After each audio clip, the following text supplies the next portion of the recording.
All right, David, I believe we are up and running. Should be good to go. All right. Ladies and gentlemen, welcome to our quarterly meeting of the Ethics Committee of the North Carolina State Bar. Thank you all for joining by Zoom and for the live streamers that are with us today.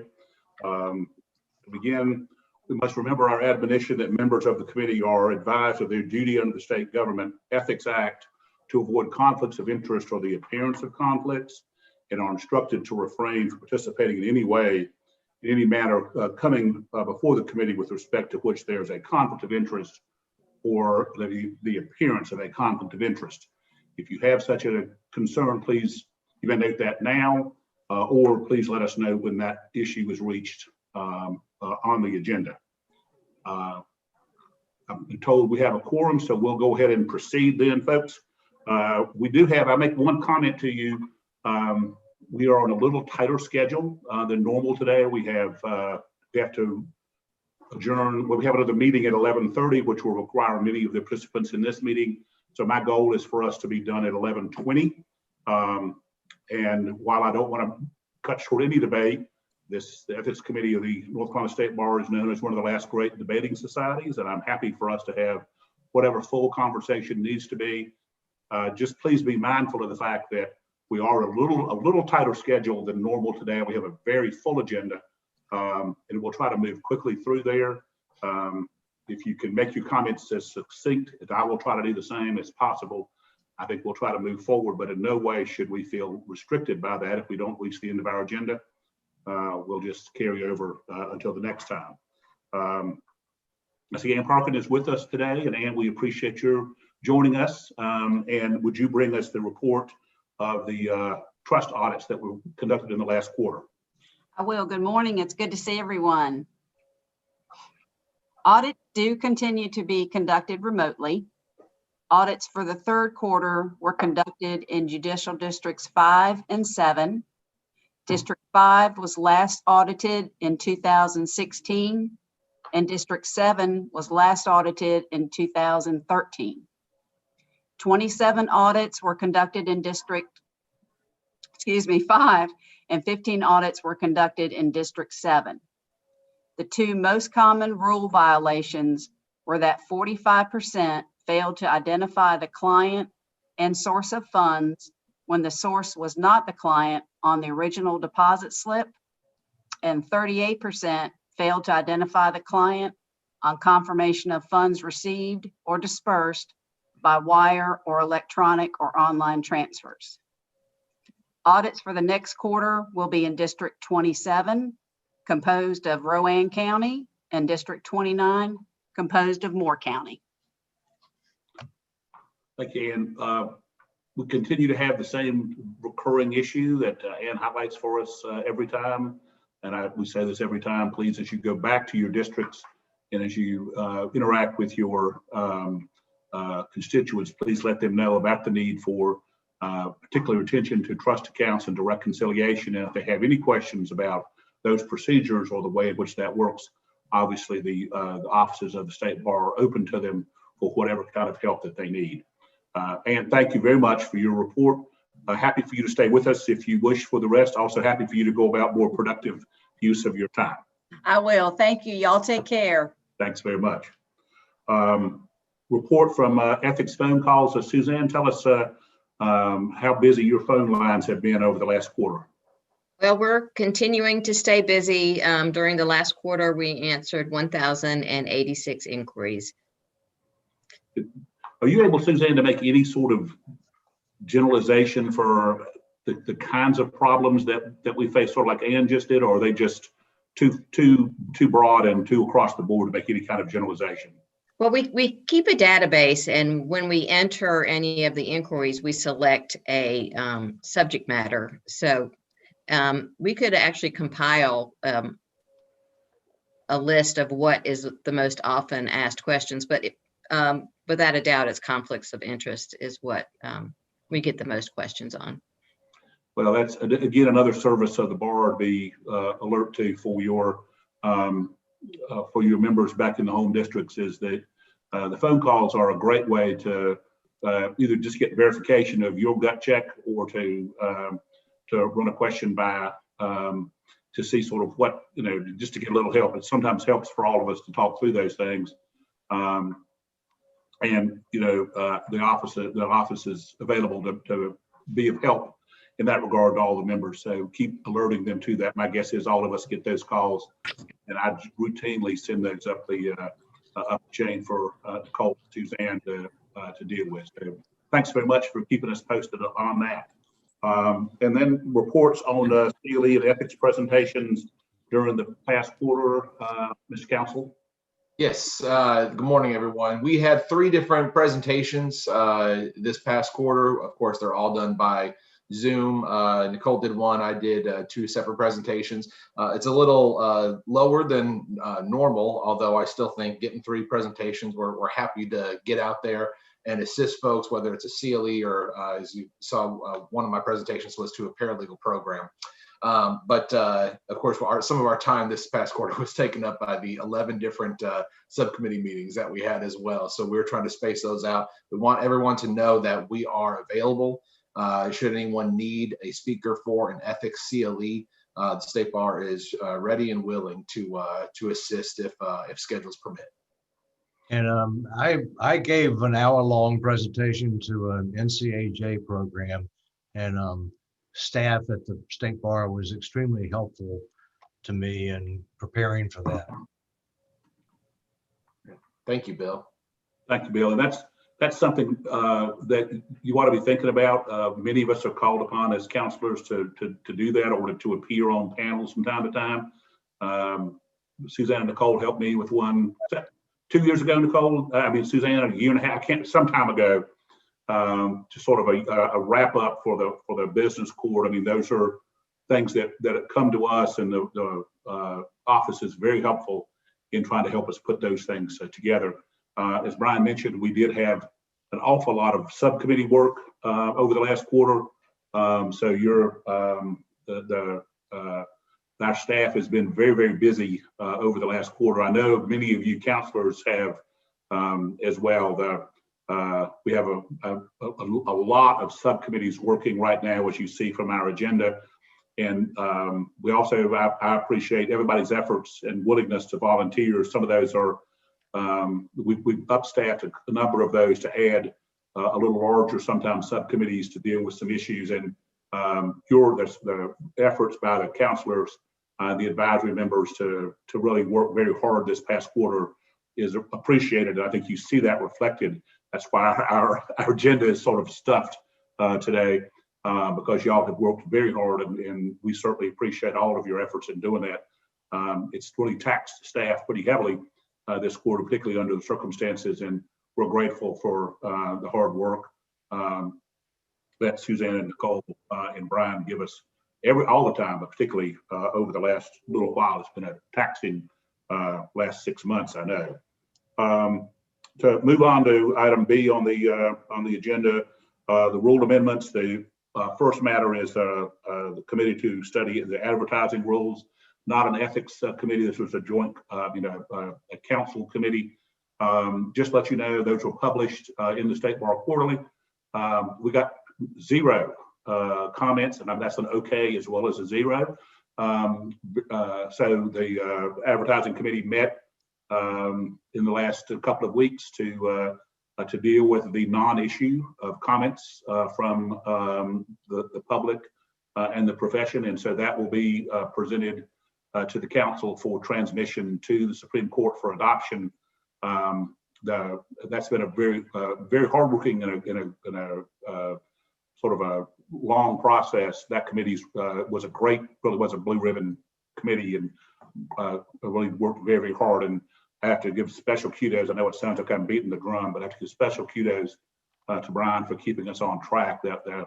There's a great book out called Cutting Back the Jungle about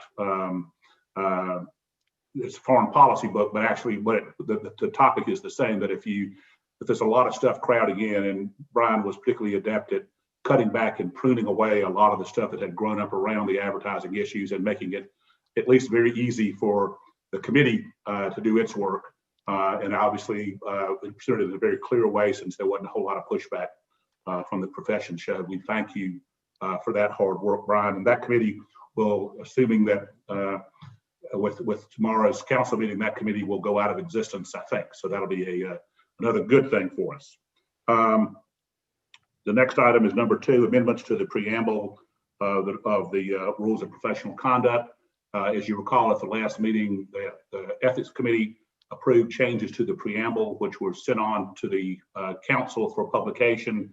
Those were published in the State Bar Quarterly, along with the potential subcommittees appointed to handle Rule 8.4 and Rule 1.1 possible additions.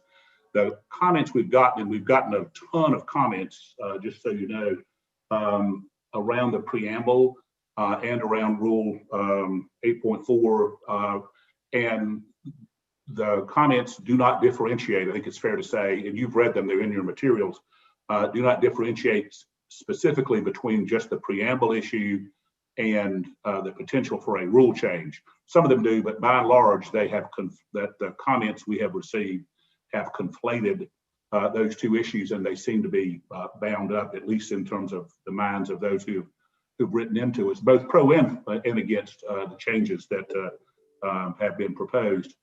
In the normal course, what we would do is, as the committee members know, is when we send a matter out for publication, we receive comments back from the profession and from the public, and then the subcommittee that had handled the matter looks at those comments and decides sort of how to deal with the comments we've received, weigh them, see if they need to change what had been submitted for publication. Here, since the changes to the preamble went directly from the full ethics committee without a subcommittee to the council because of that was a decision by the ethics committee to send this directly on to the council, given the work that had been done in the prior decade on the preamble. So we don't have a subcommittee to which to refer those comments for sifting and for review. Seems like the appropriate thing to do would be to send the comments that we have received about the preamble to the subcommittee that's been established to look at Rule 8.4 as well. And it's because there has been some joinder in the commentary, and it seems that the appropriate thing to do would be to send all of those comments we've received, both on the preamble and on Rule 8.4, to that subcommittee that is looking at Rule 8.4 right now. And so that's open for discussion. Obviously, the will of the committee is different. We'll do whatever you want us to do, but it seems like that's the proper course would be to send those on to the subcommittee. And for purposes of discussion, Chair would look for a motion to send this matter to subcommittee for further study. Okay, thank you, Ted. Is there a second for that? Somebody will raise their hand. Second. Okay, I heard a second, so that's good. Was that Jack? I couldn't. Mike Ramos, second. I'm sorry. Thank you, Mike. I'm sorry. I don't have everybody up on my screen. All right, so the motion has been moved and seconded to refer the comments we've received on the preamble and on Rule 8.4 to the subcommittee on Rule 8.4. Discussion on that? Seeing none, then all in favor say aye. Aye. Okay. And I'm sorry, we have the voting buttons which we can use. People can just raise their hand. We'll total them all up. Any opposition to sending those matters on to that subcommittee, please vote now.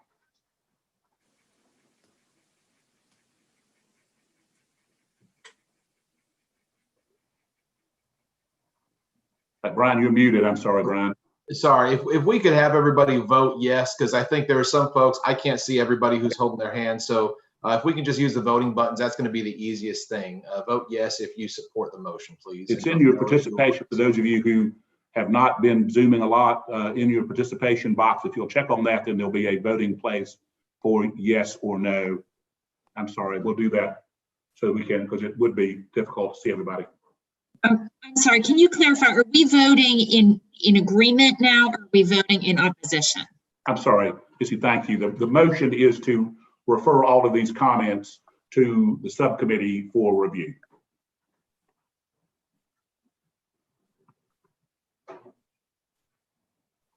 All right, and I believe that passes, David, unanimous. Okay, thank you, ladies and gentlemen. The next matter that will be to hear from that subcommittee, now that we've just tasked you with additional work, is to hear from the subcommittee report on Rule 8.4. And that's Steve Robertson. Steve, and again, I'm sorry, I don't have my gallery up. So Steve, are you with us today? Present.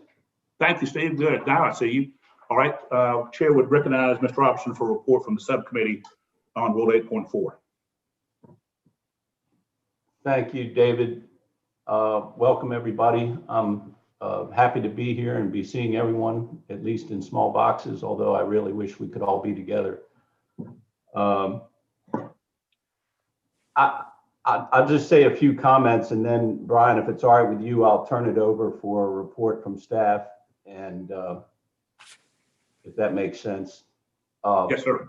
First off, I want to thank the subcommittee members. I think this work is important, and I think everyone is on the subcommittee is very engaged in the topic and has taken been thoughtful and taken all that we've received, which is a lot. We're sort of in an educational mode right now, and I want to especially thank Brian and Carmen Bannon, who have clearly put in excessive amount of work and hours offline and come to the meetings with just really great presentations in order to let us know what the issues are, bring us up to speed, and it's just I really appreciate that. Just briefly, there's no question that we all struggle and are struggling at this point in our history with the history of I'll just say sexism and racism. It was a white man's world for many, many years, and the legacy of that is with us.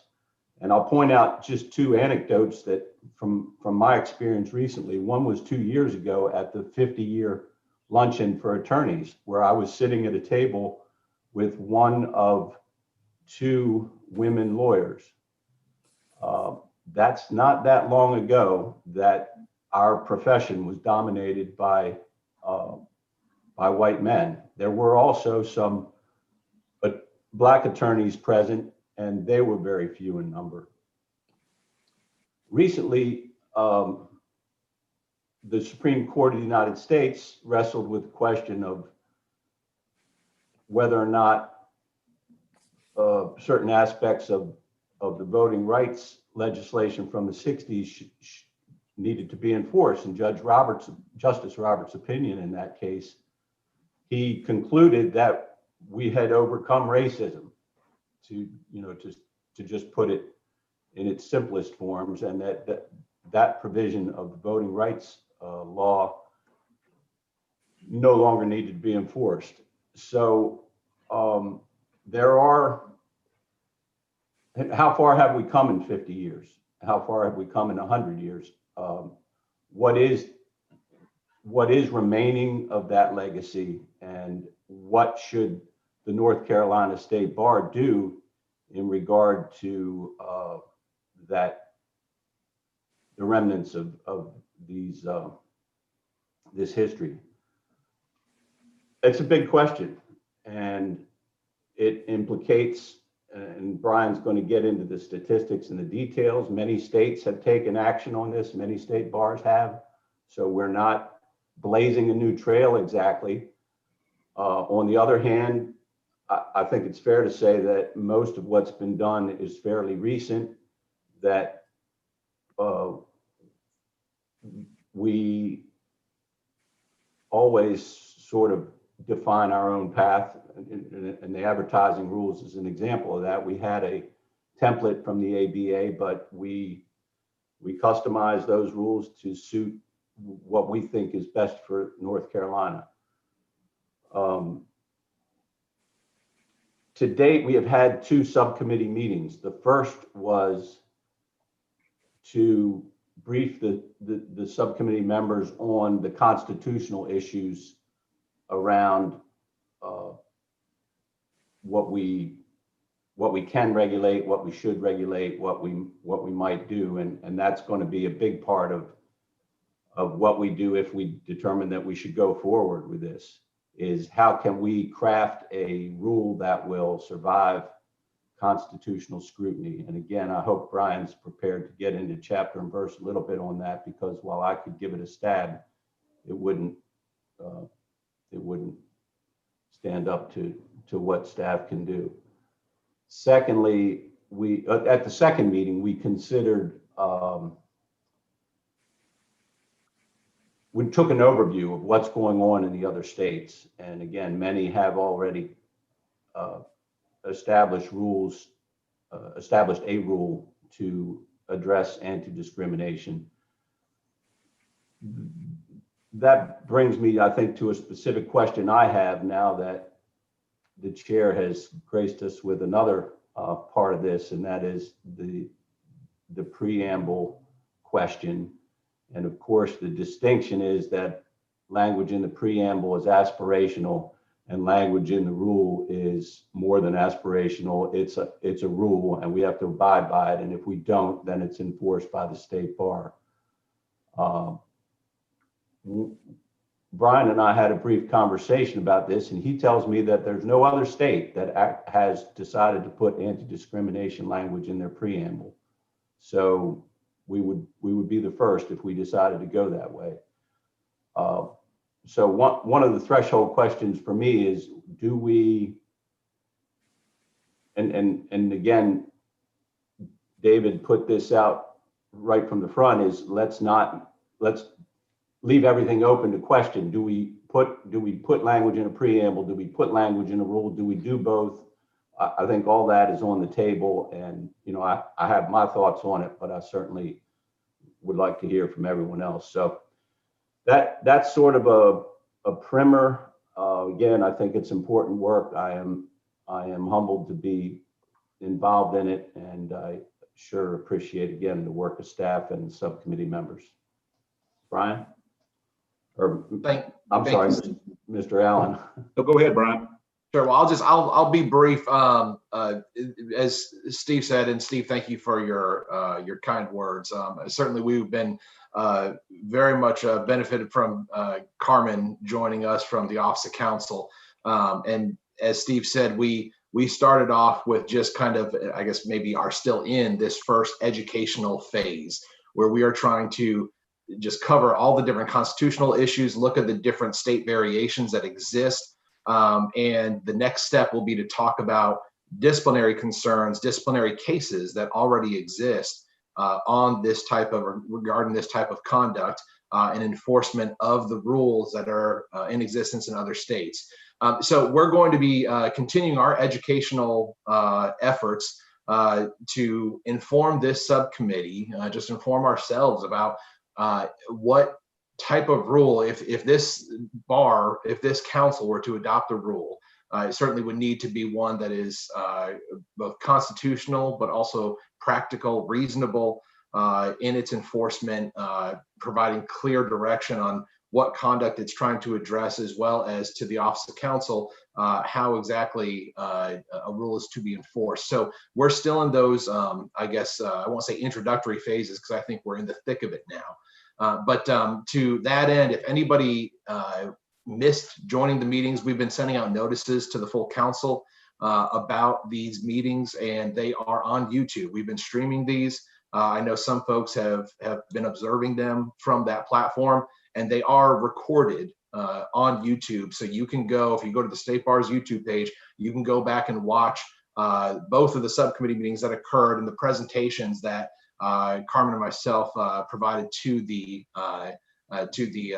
subcommittee. So, again, just in the interest of time, I don't want to get into too much of the thick of it. I know that first class, it was essentially like going back to con law in law school. and we're not going to get into that right now, but I'll be happy to answer any other questions that the committee has, and would just encourage you all, again, if you have not seen the presentations between the YouTube channel or just the materials in the agenda, the minutes of those meetings, the report of those meetings, along with the slides from the presentation that Carmen and I gave to the subcommittee are contained therein. So with that said, Mr. Chair, I'll be happy to answer any questions that anyone may have.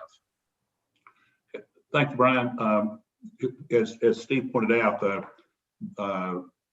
were several options open to us as to how to sort of proceed when we brought the question up of how to address this issue. So those are all still on the table, and it is the council, members of Ethics Committee and members of the full council invited to continue to give us input and give Steve subcommittee input. They have a big task ahead of them.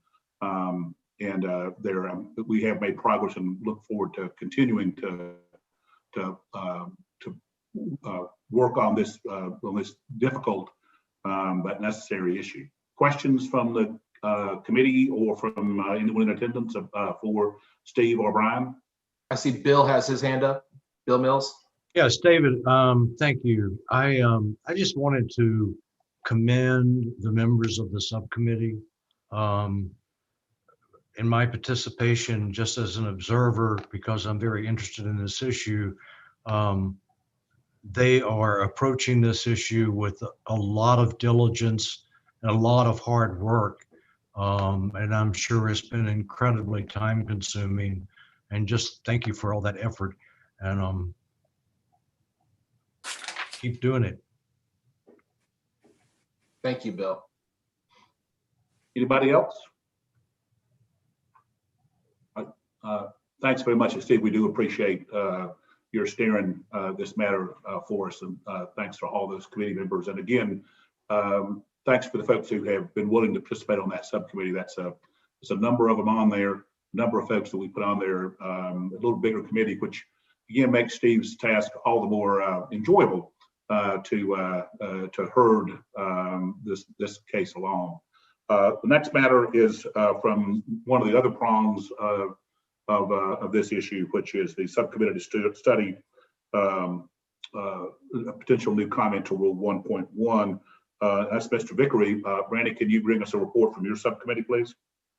Thank you. Thank you, David. And I apologize for whatever noise is going on outside. Apparently the post office has cleared out and all the employees are out standing behind me. And I don't know if there's been a bomb threat or what, but anyway, we had a meeting on September 23rd. Certainly I'm going to also defer to Brian at some point, but I do want to mention what the discussion I had with Brian, and Brian suggested, I thought it was a great idea, was to have Jim Drennan perhaps address our committee. First of all, just to talk about the whole idea of implicit bias. And of course, I agree with Steve, what he said. I mean, obviously, the first question we got to figure out is whether it's a fundamental value of the legal profession for lawyers to avoid discriminatory conduct. And should that value be stated in the preamble? And if so, or even if it's not, should it be, should that fundamental value be dealt with in as a comment to the rules, particularly the competency rules? And if you've never had an opportunity to see Jim Drennan from the School of Government talk about implicit bias, I think you ought to. And I'm sure it's something you could view if you didn't get a chance. We had a good crowd viewing our meeting, and he gave a presentation, and I think that was the most important part of our meeting. But I mean, his presentation was certainly open one's eyes to these issues. I think he concluded his comments with just talking about the reducing the negative impact of implicit bias, and requires education, awareness, and intention on the individual to think about how they think. And again, we all like to consider ourselves to be enlightened and not racist and not making decisions with those things clouding our minds, but he points out things that make it pretty clear that we are in a world that by and large is determined, and issues arise that are a result of the way we think without even thinking about it. So now our idea was, first of all, to get a little education on that, get a little training ourselves on that before we make any of these big decisions. So our next meeting, we haven't had but one meeting, but our next meeting is going to be very soon. And then we're going to primarily discuss the role of the comments in the rules of professional conducts, and also in any enforcement considerations that might be necessary. But Brian, let me turn it over to you and let you pick up. Sure. Thank you, Brandy. And this would be one of those things that, again, I would just remind folks that this meeting too was streamed on YouTube, and it's available on our YouTube platform, including Professor Drennan's presentation on implicit bias. So I would commend that all to you to watch if you have some spare time. But this is a similar approach in this subcommittee. We're going to educate ourselves. I believe the next committee meeting, we're going to be kind of talking more about the role of comments in the rules as far as their enforcement or how they really inform us about what the rule is meant to cover. So with that said, we will continue to send notices about both subcommittees to the full council. You are encouraged, welcome to join, and certainly would be happy to answer any questions anyone may have about these particular meetings. Thank you, Brandy. Thank you, Brian. And Brandy, stay safe. If you need to evacuate, if there's a letter bomb or whatever that racing powder or whatever it is that comes in the mail to you, please feel free to keep that to yourself and not share it with the rest of the council or the ethics committee. But if you need to step out, we certainly understand that. Hope that everything is okay there. Me too. Those committees will continue to work and will bring us reports as at our meetings to keep us informed of their progress. Do invite everybody who is interested in attending or observing those to look for the notices, and we continue to send out notices to the full council, and of course posted on the State Bar website when those meetings will be, if you wish to observe. And frankly, if you have not seen Professor Drennan's presentation, it's on the YouTube reserve at the website, and is it's actually quite interesting. I rarely am someone who quotes Donald Rumsfeld, but Rumsfeld made one observation that it's the unknown that you don't know about that you got to look out for, and there's some real truth to that. So the next matter is the amendment to Rule 1.5 on fees for charging for responding to grievance. Brian, this is your presentation. Yes, sir. So this one will be quick. We published, per the Ethics Committee vote last quarter, we published a proposed amendment to Rule 1.5 on fees, particularly a new provision in Rule 1.5 that states that a lawyer cannot charge a client a fee for the time the lawyer spends responding to a grievance filed against that lawyer or filed about that lawyer's conduct.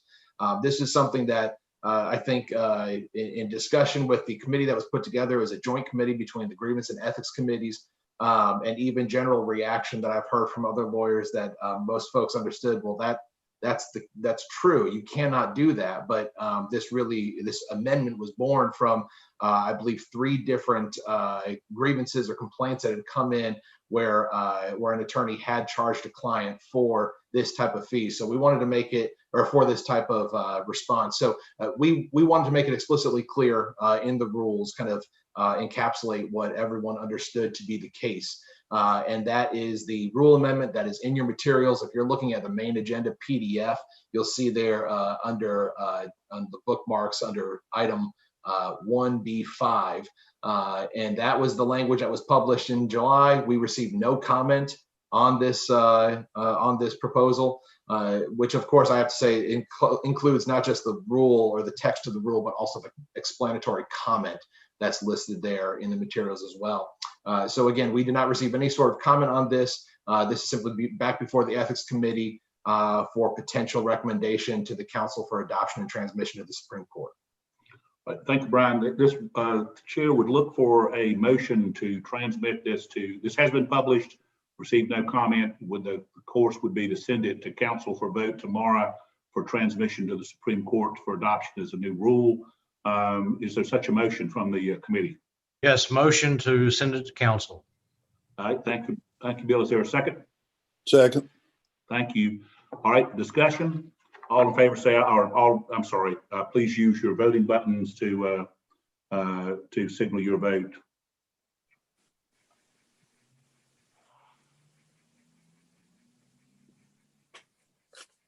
Mr. Chair, that passes. All right, thank you. All right, that brings us into the meat of our agenda, the subcommittee reports. We have communications with judge. That's number 1 under C. This is Judge Rader's committee and the staff presentation by Brian. I'll ask either Judge Rader or Brian to give us a report. Judge Rader, would you like me to set this up for you? Either way is fine. Okay. Well, I know this one's been kicked around. Let me give an overview of the opinion, if Sure. that's all right, Judge, and then love to hear kind of your perspective here. So the opinion, you can see this one was, like I said, has been around for a while. The committee was reconstituted in 2019 after a number of versions of this opinion had been proposed and kind of kicked around for a while. And we basically did a rewrite of the opinion addressing a lawyer's responsibility in communicating with a member of the bench. I guess the thing that stuck out to everybody, and this was again, Carmen Bannon provided some great insight about the ethics opinions that are currently in existence, being a bit kind of creating a world that led to some confusion about what exactly a lawyer is to do when communicating with a judge. Because those prior opinions were based upon an older version of the rule. The rule on ex parte communications was amended in the last couple of years, and so those opinions kind of gave some contradicting things, and it just wasn't really clear. So we wanted to create one opinion that was going to clearly state just what a lawyer's responsibility is with regards to communicating with a judge. You will find the proposed opinion from the subcommittee in the addendum materials. So over in the ethics addendum, again, if you look there in the bookmarks section, you will be able to navigate to item 1C1, and you will find the proposed opinion before or from the subcommittee for this full committee's review. This opinion generally starts off by just noting the variety and really the volume of communication that occurs between lawyers and judges every single day, and then proceeds to address just how is a lawyer to communicate with a judge in light of this new definition of ex parte communication, or relatively new definition of ex parte communications. Inquiry number 1 and opinion number 1 essentially address how a lawyer may continue to use the formal methods of communicating with judges, namely by filing motions, making requests on the record, things of that nature. That really serves as a foundation for lawyers communicating with judges. Inquiry number 2, however, goes into, and really 2 and 3 go into the situation where a lawyer is presented with some type of scheduling issue and essentially needs to communicate that to the judge. And in doing so, essentially communicates directly to the judge without copying opposing counsel or including opposing counsel, without providing notice, things of that nature, just a direct communication to the judge. And of course, the opinion notes that that is an ex parte communication, therefore prohibited. Inquiry number 3 essentially just addresses the situation where if the particular attorney that's communicating the scheduling issue sends a notice to multiple judges, but still does not notify opposing counsel or otherwise include opposing counsel in the communication, how that still is an ex parte communication, if not multiple ex parte communications. Inquiry number 4 is where things get, I guess, where maybe the analysis is, I hope, clarifying, but slightly different from prior opinions. one of the, I guess the inquiry deals with or addresses the situation where a lawyer is attempting to inform the court of a scheduling issue, and basically that he cannot attend court. And so the attorney sends the judge with a copy to opposing counsel an email informing the judge that they cannot attend the day's hearing. And that opinion comes out and says that no, you cannot do that. And this is where we find a slight difference from prior opinions. Previously, the rule on ex parte communications accepted communications that were simultaneously provided to opposing counsel. But the new definition, a relatively new definition of ex parte communications, does not contain that exception. So instead, the definition of ex parte communication now is something that is a communication made to a judge that is made in the absence of opposing counsel, without proper notice to opposing counsel, and off of the record. And so without that simultaneous provision exception that was in the old version of the rule, then the subcommittee looked at and really kind of wrestled with this issue of, if you copy opposing counsel, is that providing sufficient notice, or is that making the communication essentially in the presence of opposing counsel? And the subcommittee ultimately determined, no, that's not the case. Simply copying opposing counsel on an email or a text message, for that matter, is not sufficient to remove the communication from being a prohibited ex parte communication. So the opinions go on. Inquiry number 5 addresses essentially whether an emergency situation warrants looking at that prior decision or that prior opinion in a different way, that essentially an emergency would justify somebody making what would otherwise be classified as an ex parte communication. And the opinion says no, that essentially that still remains an ex parte communication. The opinion does try to give some encouragement that scheduling matters should be sent to, if possible, to court personnel, that it doesn't need to always be sent to the presiding judge. But nevertheless, the opinion recognizes that, yes, emergency situations occur, but that doesn't necessarily remove this or cure this definition for ex parte communications in that regard. Inquiries number 6 and number 7, essentially deal with more of the, I guess, again, the lawyer attempting to communicate to a judge a necessity for a continuance. But inquiry number 6 in particular has the scenario where lawyer even satisfies the requirements to make the communication not an ex parte communication, but still includes substantive comments about the issue that's before the court. And I know this is something that we have received ethics inquiries on. I remember from my days in the Office of Counsel seeing grievance complaints filed about this, that lawyers may provide what seems to be an innocent request to a judge on a scheduling matter, but go on to explain, by the way, this thing needs to be dismissed because X, Y, and Z, and an additional substantive argument occurs in that communication. And this opinion essentially recognizes that while the definition, this may not be an ex parte communication, it still is conduct that's prejudicial to the administration of justice. This opinion clarifies that engaging in substantive argument or providing substantive argument to the presiding judge in this informal manner is nevertheless misconduct because it's prejudicial to the administration of justice.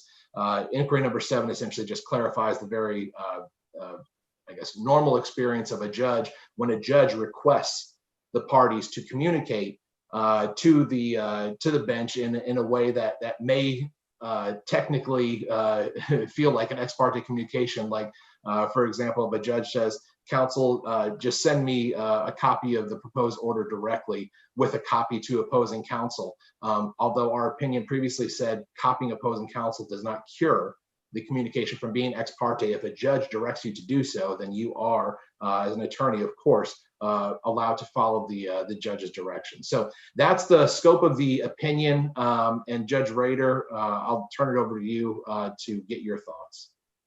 So, Brian, I thought you did an excellent job of laying out the opinion and the substance of the proposed opinion and where it's come from. The one thing that I would probably add, and there's not much to add, I don't think. For those of you who may or may not recall, this issue's sort of been around a while, and there was a previous proposed opinion that was published last year, and we got some feedback and thoughts, and I think it was a much different format. And I think the one thing that became clear was attorneys wanted clarity on this issue. There have been so many other FEOs that were based on previous versions of Rule 3.5 that I think it was important that we make this opinion as clear as possible. And I think our committee worked hard to do that with Brian and Carmen's help.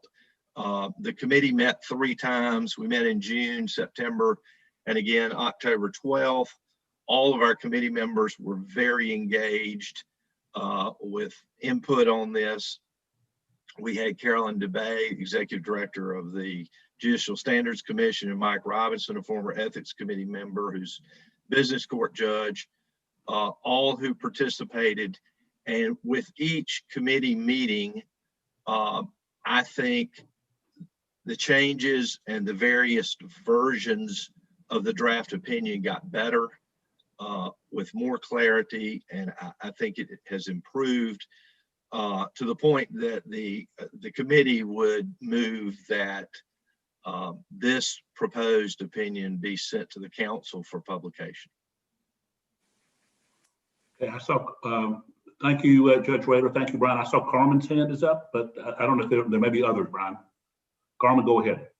Welcome to the Ethics Committee. Thank you for joining us today. I'm so happy to be part of this party. That'll change. I just wanted to reiterate a bit of what Judge Rader just said, which is that I think clarity is so important here. I know that historically it has not been the practice of the Ethics Committee to necessarily withdraw prior opinions.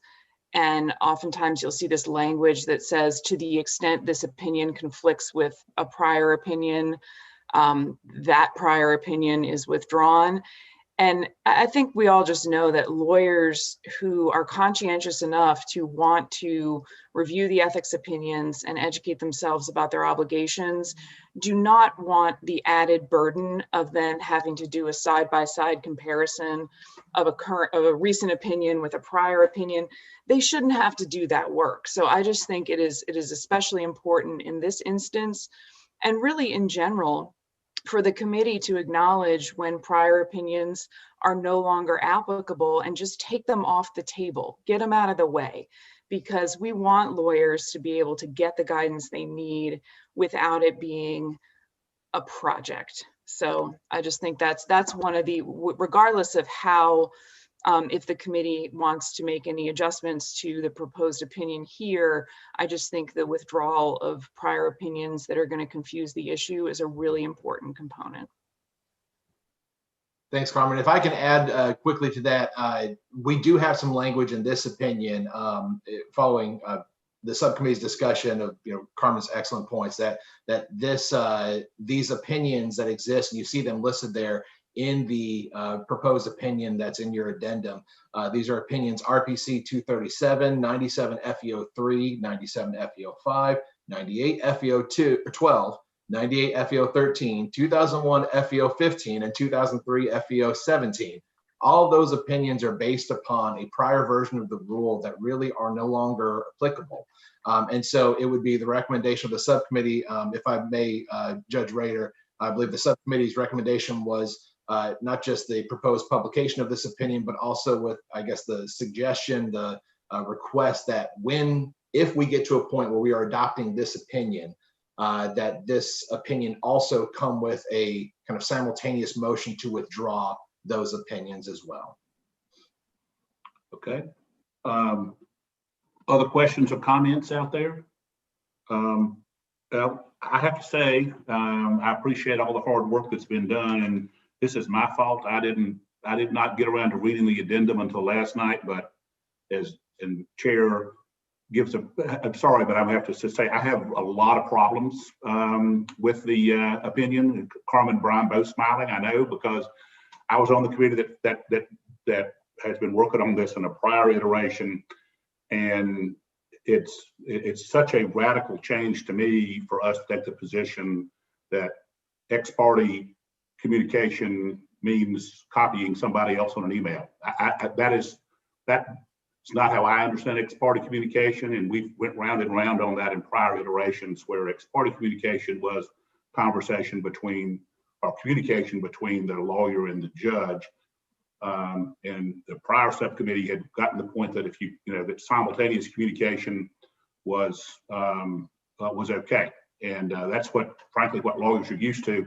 I also am concerned, I think, because the opinion is written the way it is, putting something in the mail is no longer simultaneous communication. I don't know now that we've adopted a rule that says you can't, that somehow says that just copying the other lawyer on communication does not make it non-ex parte communication. That's very bothersome to me, because I think that's what we do all the time, and it seems that seems to just be a real dramatic change. And I just want to make sure, and we'll put this out for comment, for publication, and all of that. But I think that's a big change. I also did not understand the comment on and before you get to the opinions, the actual inquiries, the prologue that is there, is that part of what's the force and effect of that? I mean, we talk about comments to the rules not being enforced. The preamble that went into this before you actually start the inquiries contains a couple of interesting comments that I was just curious about. Do they have force and effect? I think the introductory language attempts to kind of provide the context for the opinion, and also to, I guess there's some of the language I think you're probably referring to is the encouragement that the opinion has to try to, when dealing with administrative or scheduling matters, to send that type of communication through court personnel as opposed to just directly to the presiding judge. And that, I think, as far as force and effect, I mean, these ethics opinions, they do not get necessarily enforced in the grievance process. If you are before the disciplinary hearing commission, for example, I think the Office of Counsel or the respondent attorney, for that matter, could cite an ethics opinion in support of their position and their interpretation of the rule. But it is not something that, I guess this doesn't get incorporated into the text of the rules or anything like that. So I think that language you're referring to is more of the contextual and encouraging guidance that the subcommittee wanted to provide. But that seems at odds to me to say we're encouraging you not to do that, when in fact we're actually saying you can't do that. That it's a bad ethics violation if you do. So I think either that should say you cannot, shall not, or it should be deleted, because I don't know how you say we're encouraging you not to do this, or encouraging you to do this and not this, and then in the inquiries we're basically saying if you do this you're in violation of the code. And to me that's very confusing, and that's how I read it. I also was bothered by, in the next paragraph, the language that says, although this opinion analyzes only the scenario where you have both sides represented, a lawyer's responsibility to avoid improper communication with the tribunal applies equally to situations where the opposing party is represented and where the opposing party is pro se. I don't understand that at all. I mean, the duty, there's not one set of conduct for when you have pro se and when you have a lawyer. To me, if anything, there's a heightened obligation for us, or at least not a heightened obligation ethically, but we should be more sensitive to the way we deal with these matters where there's a pro se plaintiff on the other side. So I'm not sure why we had a carve out here that even dealt with situation where we had a pro se, particularly to say, to at least in my reading of this, is to make some distinction between pro se and represented parties. That seemed inappropriate to me. Well, I think the intention, and I'll let the subcommittee members, speak for the opinion as well. But I think the intention was to to say something along the lines of what you're saying, David, that it's supposed to be basically saying that this opinion applies to both situations equally, and just clarifying that we have drafted the opinion to address lawyer and opposing counsel situations, but that, like you said, is especially in that last sentence there, a lawyer should take great care to ensure his or her conduct in communicating with the tribunal is compatible with the rules of professional conduct, particularly when dealing with an unrepresented party. So I think it seems to me that maybe we need to look at or examine whether or not that sentence should be better written, because I think we have the same idea, but it apparently did not come across that way. Well, I may be the only one, but the fact that it says this opinion analyzes only the former scenario, that's accurate. The analysis here is only about lawyer to lawyer represented situations. The distinction there, it almost looks like there's a distinction that we're trying to draw there, and I don't think that's appropriate, because I think that's I just don't think that's appropriate. And then of course I think the scenario 4 is the one that is really, or inquiry 4 is the one that really is troubling to me. Is just that simultaneous communication, that if I send an email to the court and copy Bill Mills, who's right there in front of me, that somehow that's ex parte communication. I think that's definitionally wrong, and I think we're changing the definition. And I have a real problem with that. I also don't understand why we have number 6.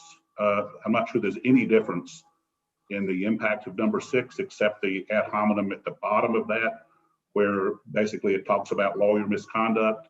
I think, I don't know. It's if you have not spent some time with this inquiry, folks, because it came out so late, and that's my fault. Brian had sent the addendum to me last week, and it's set in my inbox and I didn't see it, so that's why it went out late, and I apologize for that. But I'm happy for us to publish and let us see if other people want to weigh in, but I have real problems with saying that providing a copy to opposing counsel does not remedy the problem, and that your communication is still ex parte. It just doesn't seem right to me. So I'll shut up and let other people talk now. I see lots of hands raised. I would like to make a comment, David. Sure, Bill. I know it's risky to disagree with you, but this is. Don't tell my wife that. I think Judge Rader's committee did an excellent job of clarifying an area that had been confusing based on all the prior opinions that were out there. And I think they got it right. As I understand it, the rule is what I've been doing for the last many years anyway. If I'm going to communicate to a judge, what I do is I send my opposing party the language that I intend to send to the judge and ask her, do you consent to me sending this email to the judge? And of course, I will copy you and inform the judge that you have reviewed the text before I sent it. And it just seems like a safer course of action. You avoid any unintentional, inappropriate ex parte communications. For example, let's say I'm in, Shining Rock Wilderness with no internet access, camping for a week, and my opposing counsel communicates substantively about a serious issue to a judge and copies me. Well, the judge doesn't see me responding for a week, and I think that that's prejudicial to my position. So I support the rule, and I would move that we publish it because we know we're going to get comments. And so I would move that we publish the opinion as it came out of subcommittee. Is there a second for that? Second. Okay. Now, Steve, I see your hand. Yes, I'm going to try to channel my inner Marcy Armstrong. I don't see Marcy on the call, but I'm as- here. oh, hey, hi, Marcy. Well, as family law practitioners, and I'm sure Marcy feels the same, we deal with heavy caseloads. We're constantly communicating with the court, with court personnel, with opposing counsel. Maybe not like other practices, but we're involved in a retail trade, as it were, and we out of the subcommittee wrestled hard with this, and I did personally, and it was almost out of an abundance of caution that we took this approach, David, that, no matter what you're communicating with the court on, and you've got to, it's as simple as giving notice. If I'm in a case and I've got an emergency and Marcy's on the other side, all I have to do is send a message to Marcy. My child's sick. It's just come up. I know we're doing court in 2 hours. I need to communicate with the court. And Marcy's going to say, sure, no problem. Send a message, copy me. And that's not a difficult lift. I just think it's important because of the immediate nature of communication these days. The fact that, especially younger lawyers are communicating directly with court personnel and judges by text message, that it just encourages action before thought. And we've got to think about the ex parte rule and the propriety of it all the time, whenever we're even thinking about communicating with the court. So I just think it's the right approach, and I would support the motion. I can't see, I'm sorry, Brian, who else has got their hand up? Those are the only hands raised, Bill and Steve. Okay. Oh, excuse me, Mark Enriquez has his hand up. Mark? Hello, everybody. As you know, I'm not part of the ethics committee anymore, but one virtue of this virtual scheduling is the opportunity to sit and observe. I do feel compelled to chime in here, though. I agree with David's concerns. I really think this rule is going to make it much more difficult for practitioners to do everyday administrative things where they're communicating with judges via email. And I think I'm a little concerned that you focus on a family law context, and it's very different, for example, than being in business court or being in other courts where email communications on administrative matters are very familiar. And clearly I can file a motion of any kind or any kind of pleading without sharing it in advance with opposing counsel. And the way I address that is by copying them. I'm not sure I'm persuaded that we need a different rule for email communications, because what it's going to do is, to me, encourage two bad things. One is it's going to encourage some counsel to be difficult and say, I don't care that your kid's sick. You're not allowed to communicate with the judge on that. And I'm not going to tell the judge about it. And now I think that lawyer that wants to try to have a scheduling communication is very limited in what they can do at that juncture. If they can't communicate via email or text message, they're going to have to try to go file some last minute motion or get somebody else to go and appear for them. So it's an added burden on lawyers. And it also means that instead of informal communication around sending an email saying, hey, can we move the hearing 2 hours because I've got a conflict, I'm going to now have to file a new motion, and it's going to have to get filed and another brief. So instead of things that could be handled with a quick communication, that copies the other side, you're going to have just an explosion in motions practice on all these small administrative things. And I don't think that serves the bench or the bar particularly well. I guess I just don't sure I'm convinced that I see a major evil in the current system, at least. And I don't think it's coincident that we've, addressed this and come to a different resolution, over a number of years. I mean, we cite a number of other decisions where we've talked about it, including some when I was on the ethics committee. But I'm not persuaded that there's been a fundamental change in practice to warrant this kind of shift in the rule. So those are my concerns. I just wanted to share it with the committee. Thank you, Mark. I saw Jerry Collins, I think, up with your hand. How many other hands? I'm sorry, before Jerry, I'm sorry, just hold your thought 1 second, Jerry.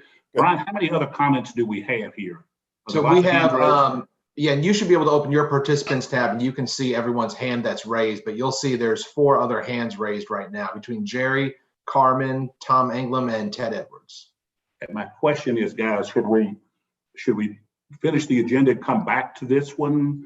I'm worried about the rest of our agenda. I'm happy to keep plowing forward. A little concerned, it's 10 o'clock, a little concerned about where we are with Jerry. Go ahead, Jerry, and let's just see. Jerry, go ahead.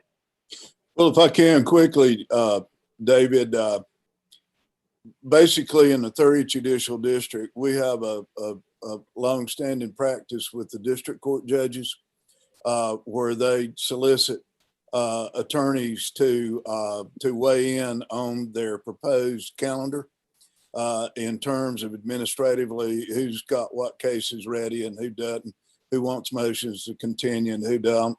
And so in the second subcommittee meeting, I had raised this issue with the subcommittee, and Brian pointed out that there is the exception in answer to question 4 that says that the presiding judge can ask for the administrative matters to be handled differently.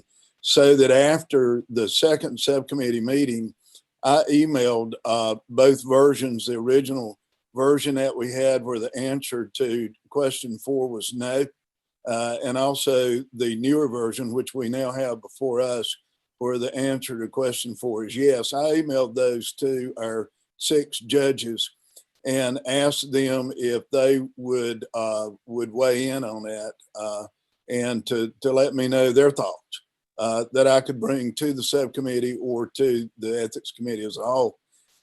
So far, I've received a response from 2, and the one of those 2 said that she wanted to comment in the future. We shouldn't have time right now, but the other one, David, was very much along the lines of what you stated a while ago. She felt like that it was going to unduly hamper attorneys and judges to be able to talk about administrative matters.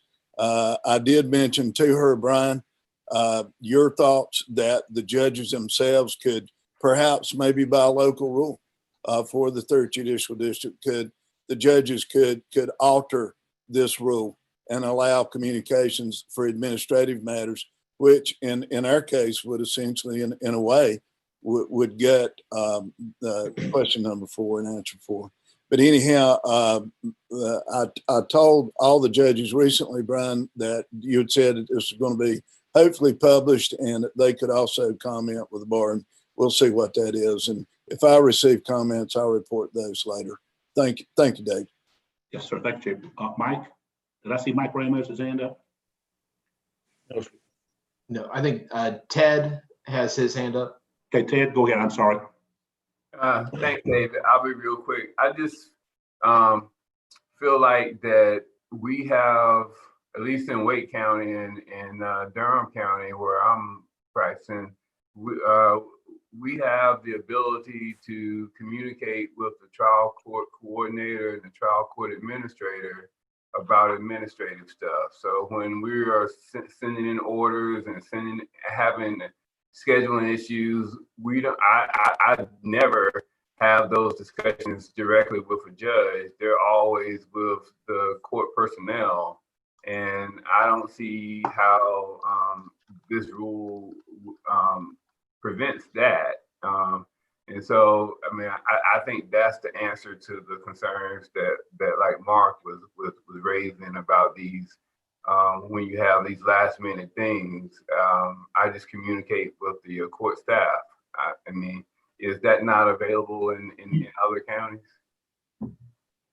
Yeah, I think not always is probably the answer to that, Ted. I'm sorry, Tom? Ted, I'm sorry, I didn't mean to cut you off, Ted. Were you through? I'm sorry. I saw Tom Anglin saying that. I guess my concern is in a rural district like we have, and as a prosecutor, about the only time I communicate with a judge is when I have some trooper or somebody that can't be available for court. But I usually send it to the judge from an administrative perspective, but I also include all defense counsel that I have an email for in our bar. So it's an administrative request. And the way I read this rule, that's going to cause some ability to not do that. And I think I'm going to get judges really upset at me when, I knew ahead of time that officer wasn't going to be there, and he has 50 cases on a calendar and nobody knows it and walks in cold. That's what precipitated us doing that, because judges got upset from not knowing, and attorneys as well. Because attorneys can then take proper courses of action if it's not going to be for a plea, then they can tell their client not to even show up at that moment. Again, I guess that's my concern from my chair where I sit in this matter. Thank you. I mean, I think the comment 6 says allowing one party unfettered access to make off the record arguments to the presiding judge is improper. And I think nobody's going to have, if the rule is about that, then I think none of us would have any comment about that. But I think that's the real key. Just it sounds like we got a lot of comments here. Happy to keep talking, happy to send it back to subcommittee, happy to vote to publish. But I think we need to try to move on as best we can. But I see Rick Buckner's hand up. Rick, please go ahead.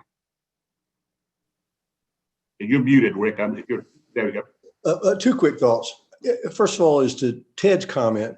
I see the rule suggesting we go through the trial court administrator or the coordinator. Certainly a good suggestion, but I see the rule as saying even when you do contact the judge through the judge's administrator, that you are forbidden to make contemporaneous communications. So I'd like to address that. The other thought I have, and I'll acknowledge that maybe it'll complicate matters, but how about changing it so yes, we absolutely need a fairly complex, non-contemporaneous rule for matters of substance, but leaving it the way it is, where just a contemporaneous contact would be appropriate for matters of procedure. And yes, I realize the same email can have them both, but if to the extent that email includes matters of substance, that's an ethical violation. To the extent that it's limited to the procedural issue, it's not an ethical violation. Can we use the rule? Can we split it into a clear prohibition on the substance, but it's okay on the procedure, which, by the way, is the practice of our community. Now, we've had a history with a lawyer in the past, now gone to his maker, who insisted on contemporaneous contact concerning substantive matters, and we need to make that unethical. And we need to say, well, the same email can generate an ethical communication and an unethical communication.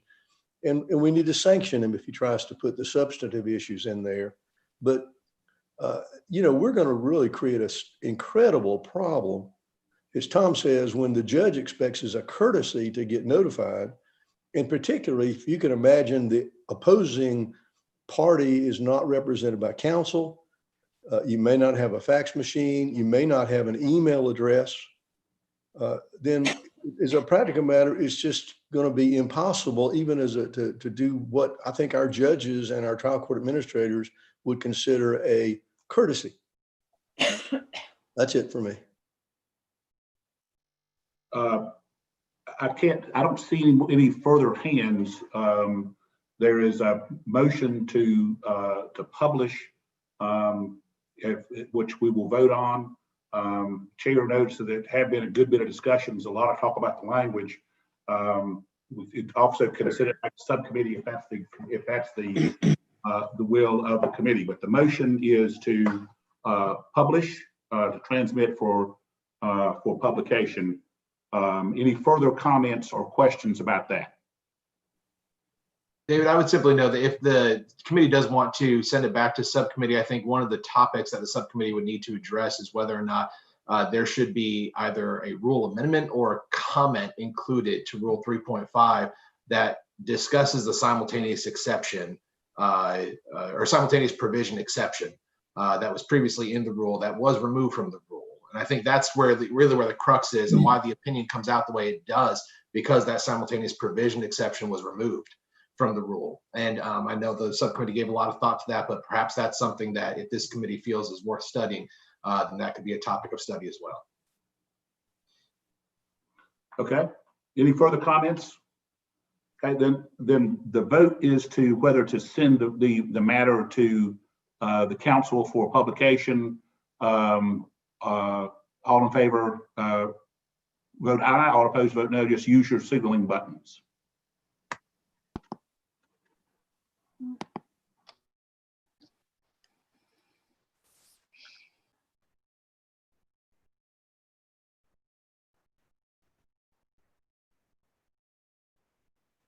All right, David, I believe voting is concluded and the ayes have it for publication, 17-9. All right, that matter will be sent on for publication to the council for transmission tomorrow for publication.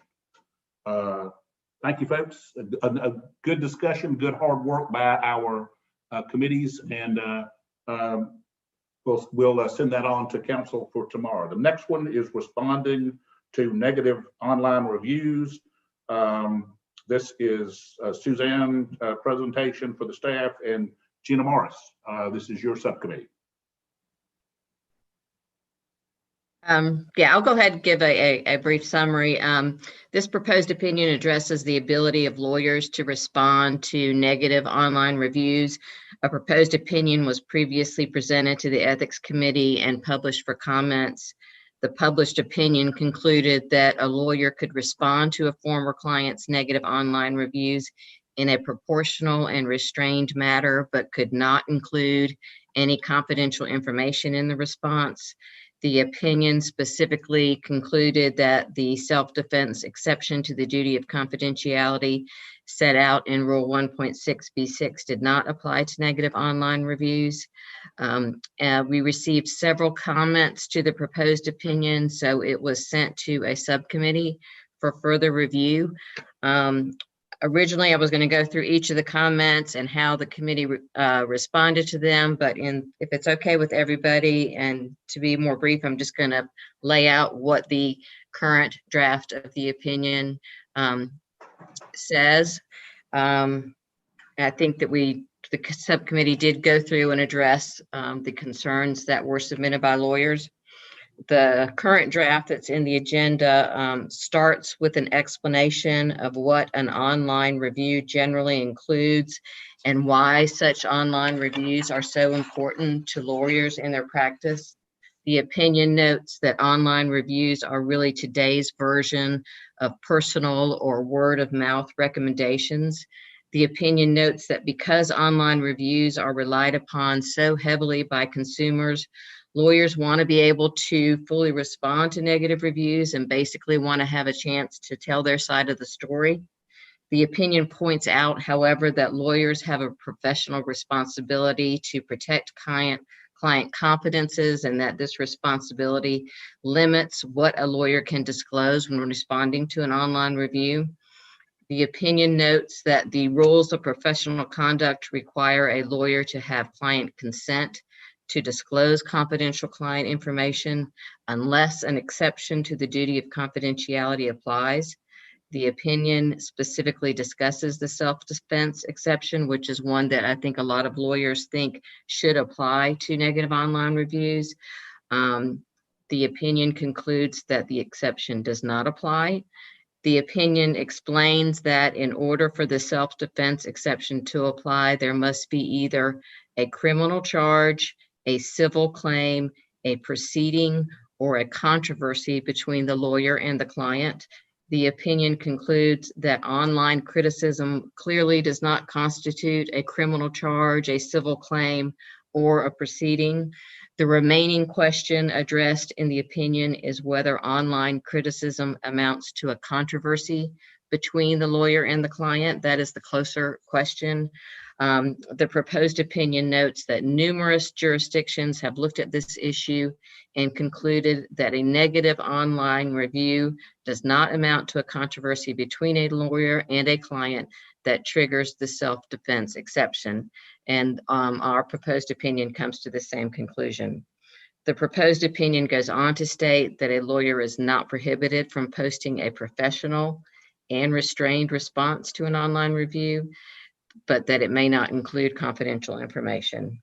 And the opinion includes an example of what the subcommittee considered an acceptable response. The new proposed opinion has several additional inquiries. 5 new inquiries are included that discuss different scenarios other than just former clients.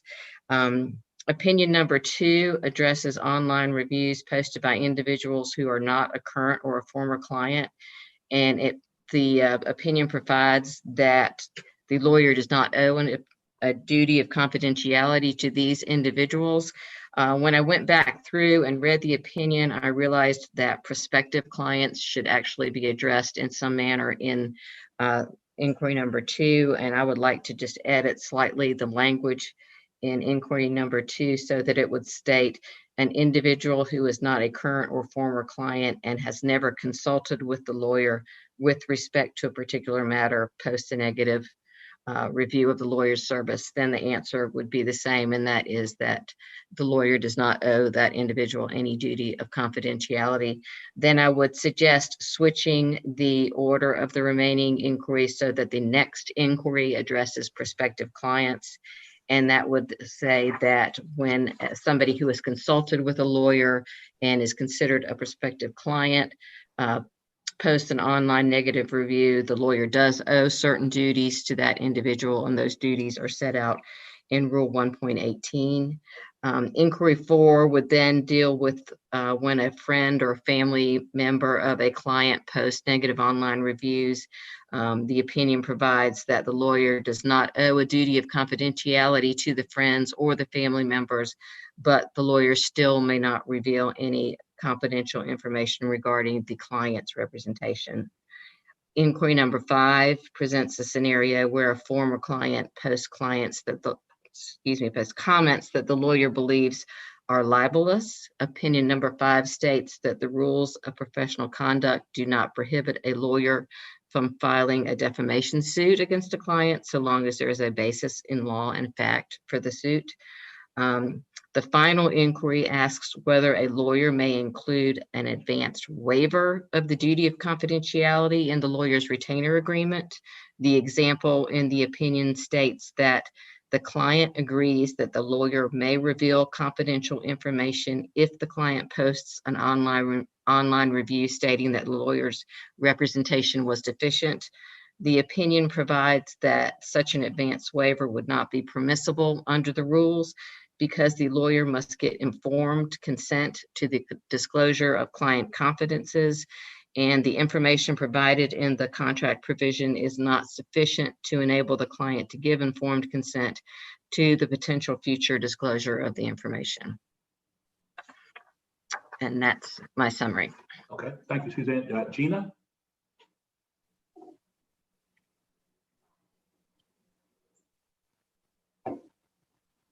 Is Brian? You're muted, Brian. Yeah, Gina was here, but I have seen her pop in and out. It looks like she may actually be gone again. She may be having some internet issues. Okay. Then let's see. I'm sorry. Ted is here. Ted, okay. Would you, Ted, do you have a motion for us on this, Ted? Yeah, I would move it for the opinion for publication. Is there a second for that? This is Amy. I would second that. Is everybody with the edits that I suggested, I assume, I hope? Yes. Yeah, as discussed, with the edits by Suzanne. That's the motion. The second discussion. Okay, I don't see the discussion. All in favor of sending this to the council for publication, please vote yes. or no, just depending on, you can just feel free to vote, period. Looks like that passes, David, unanimously. All right, thank you. And David, if I may just make a clarification, these are not being sent to the council for publication. The ethics committee can publish the opinions without council approval. So just to clarify that. Sorry. Yeah, that's right. I was still back in my rules days. I'm sorry. Gee whiz. Okay. The next is the inquiry of Busker use of machine learning. Brian, this is you, and Mr. Savage, you're on deck. All right, just a brief introduction of this inquiry. We received an inquiry from Mr. Busker about the use of artificial intelligence and other machine learning processes in a law practice.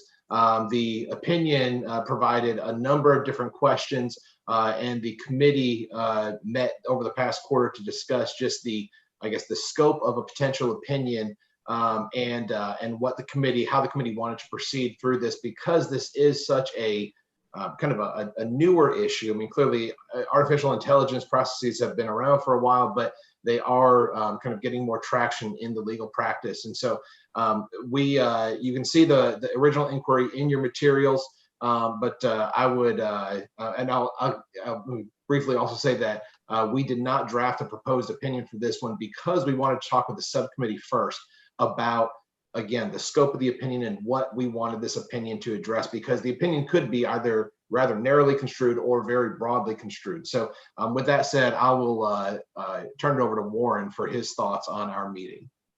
Mr. Savage? We all put on our tinfoil hats and had no epiphanies in our first subcommittee meeting. And so we are going to have Kevin Kiernan, I know somebody professor at NC State that I think he's going to put Brian in touch with. We're going to get educated, I think, and put aside our tinfoil hats. We did decide, I think, subject to what we end up learning, that we do want to try to have a pretty comprehensive, but very high level, so it's not too specific such that it's immediately irrelevant. But we do want to have a comprehensive look at it, because AI is just in everything these days. And so we're going to really see what in, and I hope it doesn't take us too long, but I anticipate we'll be reporting back about a lot of very incremental steps over the next few meetings. Okay, so that's the motion to no motion. Continue the matter in subcommittee. All right. Correct. Any additional comment from anybody on the subcommittee or on the committee? That was Amy Richardson and Kevin Kiernan, and Tom Anglim's on there, I think, too. Okay. All right, that's no report there. That matter will just stay in committee for a report next time. This will be then in inquiry of grievance, lawyer possession of contraband. I'm sorry, I've skipped one. Lawyer responsibility for avoiding fraudulent attempts to obtain entrusted client funds. Brian, this is you, and I think you have Mr. LaCroix's report as well. Yes, so this particular opinion deals with a lawyer's responsibilities in avoiding and informing clients of potential issues with regards to wire fraud. The opinion goes through and sets up a scenario where the lawyer is dealing with a residential real estate transaction, and essentially it says that a lawyer's responsibility, or that a lawyer does have the responsibility to inform him or herself about the general trends with wire fraud that are going on, particularly with regards to real estate transactions. And it states that essentially it's the lawyer's duty under rules 1.1 and 1.4 to be aware of them and to communicate the potential concerns to a client, to ensure that the client has the necessary information to avoid the potential fraudulent attempts that are being made on clients or potential consumers of these different transactions. So with regards to Mr. LaCroix's report, Alan could not be here today, but the subcommittee did meet over this past quarter, and the subcommittee reviewed the opinion that was proposed at the July meeting, added one additional inquiry which you'll find there in your materials, the inquiry being, inquiry number 4, kind of bumped old inquiry number 4 down to inquiry number 5. But the new inquiry number 4 essentially says, if lawyer learns that a third party has provided this type of warning to a potential client, is the lawyer essentially absolved of their responsibility in informing the client, him or herself? And the opinion says that essentially the lawyer still retains that responsibility, even if you find out that a third party like a bank or maybe title insurance has provided that same warning and the same information, that the lawyer still has a responsibility to provide the information, him or herself, because it's the lawyer's responsibility to ensure the client has the full information that they have. So Mr. LaCroix's report again stated that they agreed with the opinion overall as drafted, and it is the subcommittee's motion to publish the opinion for comment. Okay, I think we actually will need a motion from somebody that's present there. So yes, Judge Hennett, or well, I guess Butch or Judge Hennett from or other members of the subcommittee who are present. Anything else you want to add, or can I get a motion from somebody to send this to? This is Hennett. I move that we publish the opinion as presented. Anybody? Is there a second for that? Second. Okay, thank you. Discussion. All in favor, say aye. I'm sorry. I'll learn this one day. Everybody just vote, please, on I'm sorry, Warren, your hand is up. I see it. Yeah, I just have a couple questions. Is this limited to real estate? Of any wire to any lawyer? It's in the context of real estate, but is this limited to real estate? I think the opinion, I'm trying to imagine if we had received an ethics call, because we do get these calls, but it's usually always on real estate. That's where most of the activity occurs. I think the general rule that's stated here is supposed to be, I guess, in the context, for example, with real estate, where you have such kind of unfortunately a wealth of warning and information about these types of attempts. I don't think that I would necessarily apply this to every single wire where there is never been historically some type of fraudulent attempt that the lawyer is aware of.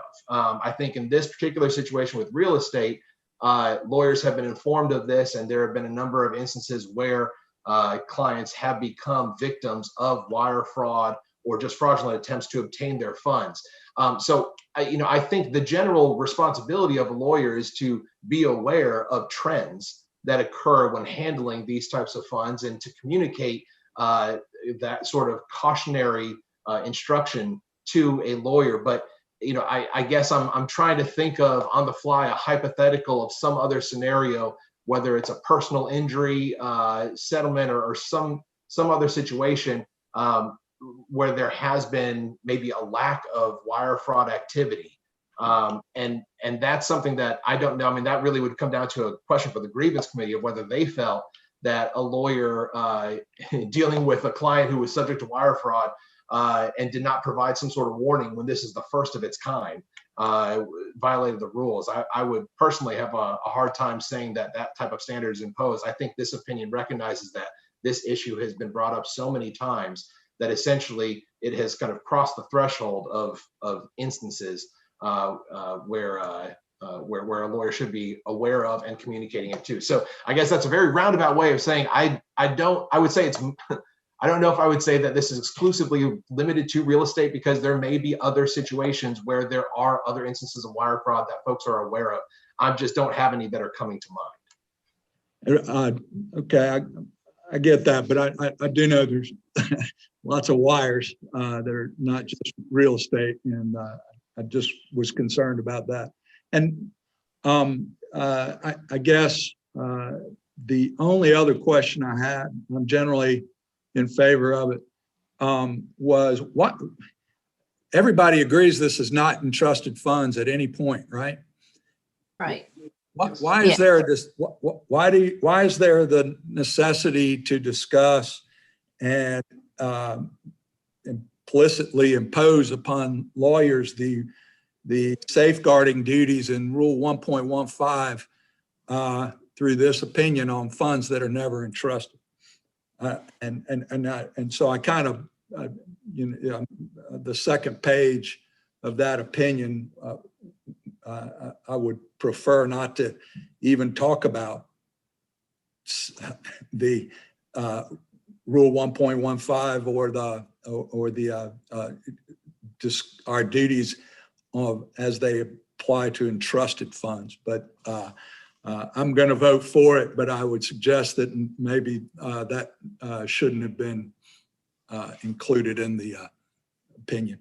Well, if I can provide a bit of context for that, I think the reason that that part was included was because these funds are intended to be entrusted funds. And so in that way, the client is intending to provide entrusted funds to the lawyer. And while these funds have not been received to the point that that I guess the lawyer's own handling is implicated, it's kind of a continuous act where the client is gathering the money for the closing transaction or whatever their down payment is, and they are trying to provide this to be entrusted funds to the lawyer. And I guess in that way, the way that the funds maybe if you write a check and lawyer should not just say just leave it on the doorstep. And I'll come pick it up. They should have some sort of instruction, some sort of method of securely receiving the funds. And so I think there's kind of, it begins the extension of the lawyer's responsibility in just advising the client how best to transmit what the client is intending to be entrusted funds for the completion of a transaction.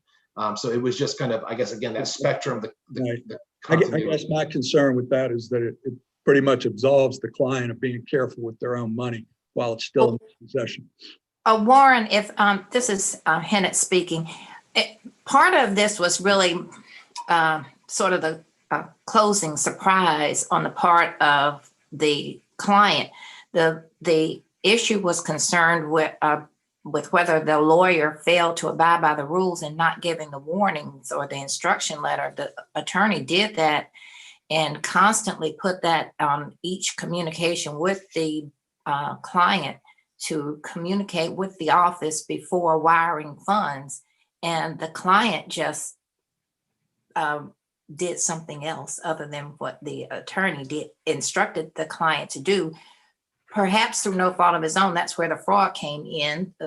And a third party intercepted communication and instructed the client to send the money. And so at that point, if the client receives the warnings from the attorney, what we're saying is Brian, you can speak to this or anyone else on the committee, we're saying that the attorney has done the job that is required by the rules. And then that number 4 is speaking again to the issue of a third party giving instructions. And what we're saying is that does not absolve the attorney of the responsibility to abide by the rules. And the attorney still should send and abide by and stand behind the instructions and warnings to the client. Thanks. Did the subcommittee reach out to the real estate section or anybody, or are we just going to wait for comment?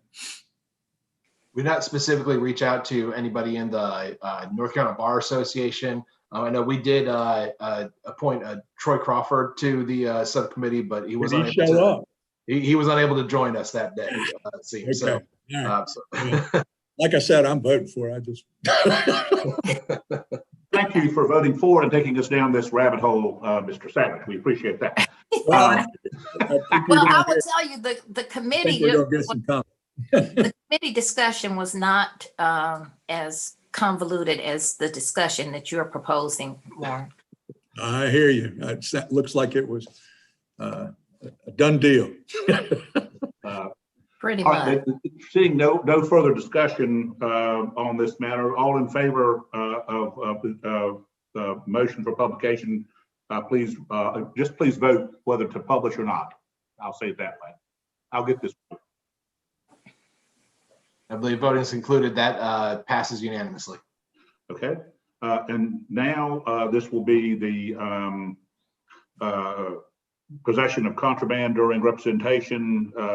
Nicole, we'll get to hear from you finally, and then this. So tell us about this matter, please, Nicole. I'm not usually so quiet, so I appreciate that you said that we get to hear from me finally.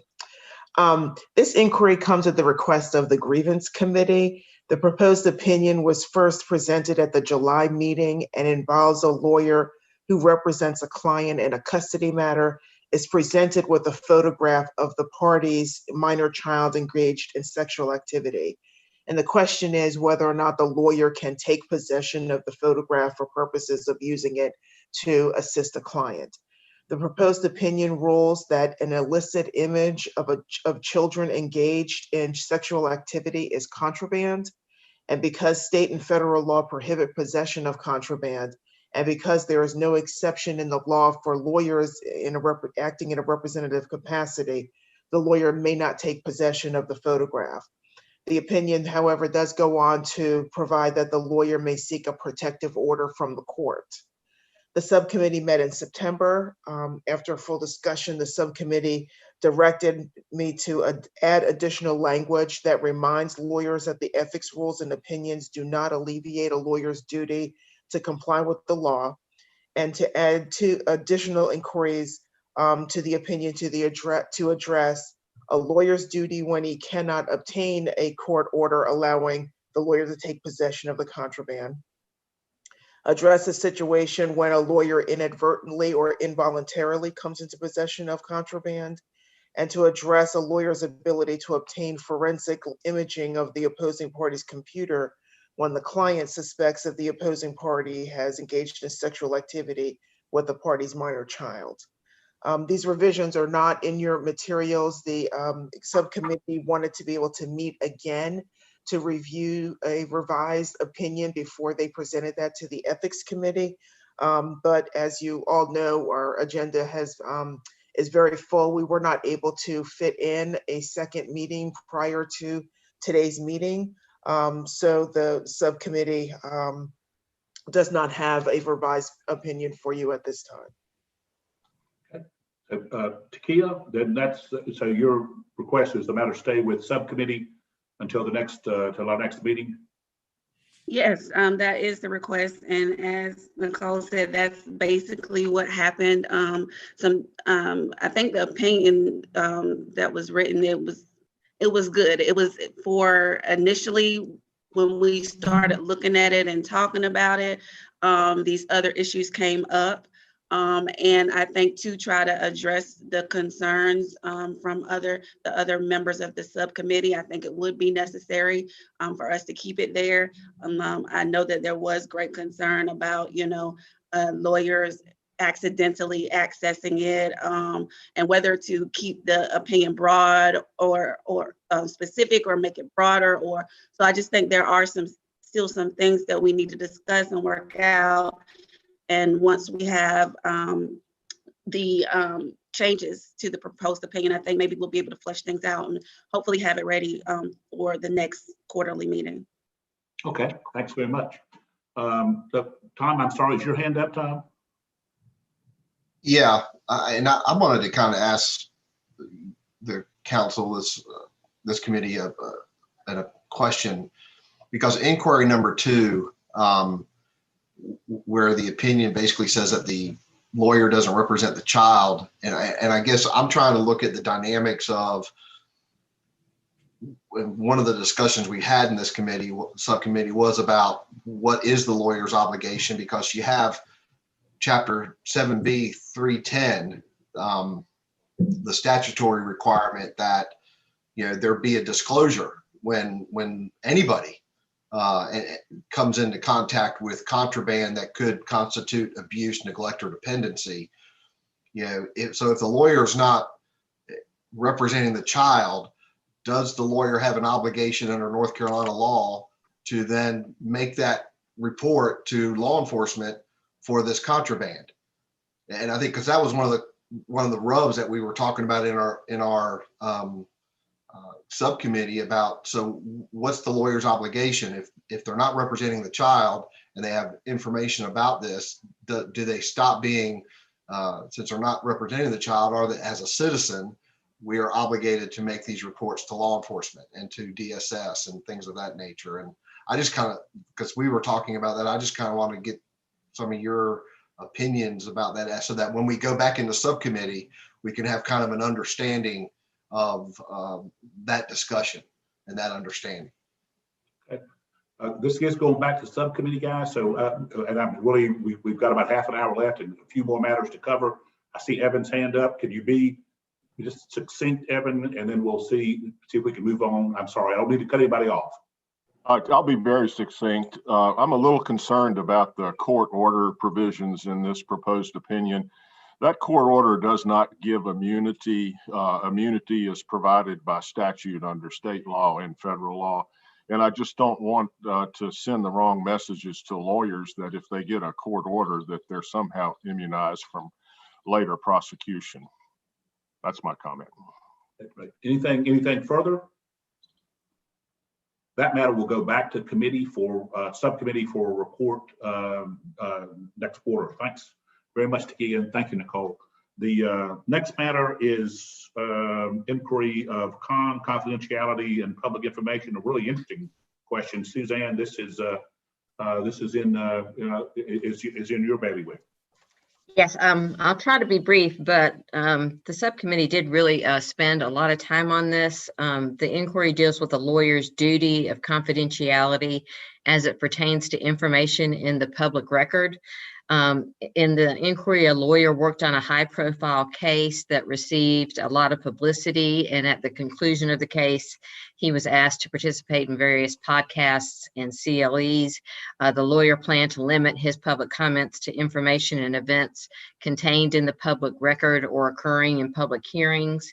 Although the lawyer didn't feel like he needed the client consent under the rules of professional conduct to participate in the public discussions, he went ahead and asked his client for consent. The client did not consent and specifically asked the lawyer not to discuss his case. Despite his client's response, the lawyer feels he should be able to still participate in the public discussions. The lawyer believes that a prohibition on formal counsel discussing publicly disclosed aspects of a client's case would not serve the needs of the public to be informed about current legal trends, and he also felt that it would curtail his First Amendment rights. The question posed in the inquiry is whether the lawyer may ignore his client's requests and go ahead and speak publicly about the client's case. An opinion was presented at the last meeting, but because this was such a unique topic, the matter was sent to the subcommittee before an opinion was published. The proposed opinion that was presented concluded that the lawyer's duty of confidentiality prohibited him from publicly discussing the client's case without his client's consent. The opinion specifically concluded that there is no exception to the duty of confidentiality for public records, information presented at judicial proceedings, or information contained in the news. The subcommittee had a lengthy discussion about the lawyer's duty of confidentiality to clients. The subcommittee considered the North Carolina Rules of Professional Conduct. They looked at rules of professional conduct from other jurisdictions. They looked at ethics opinions from other jurisdictions. Ultimately, the subcommittee concluded that pursuant to the current North Carolina Rules of Civil Procedure, North Carolina Rules of Professional Conduct and the majority of ethics opinions, the original draft of the proposed opinion correctly concludes that the inquiring lawyer needs his client's consent to discuss information regarding his case, even if the information is in the public record or in the press. The subcommittee members looked at some of the different state rules, the variation on the rules. Some states, Rule 1.6 refers specifically to confidential information. North Carolina's rule does not refer to confidential information. Our rule refers to any information acquired during the professional relationship. The subcommittee discussed the possibility of suggesting a revision to our Rule 1.6. However, the subcommittee ultimately concluded that our rules should remain as written.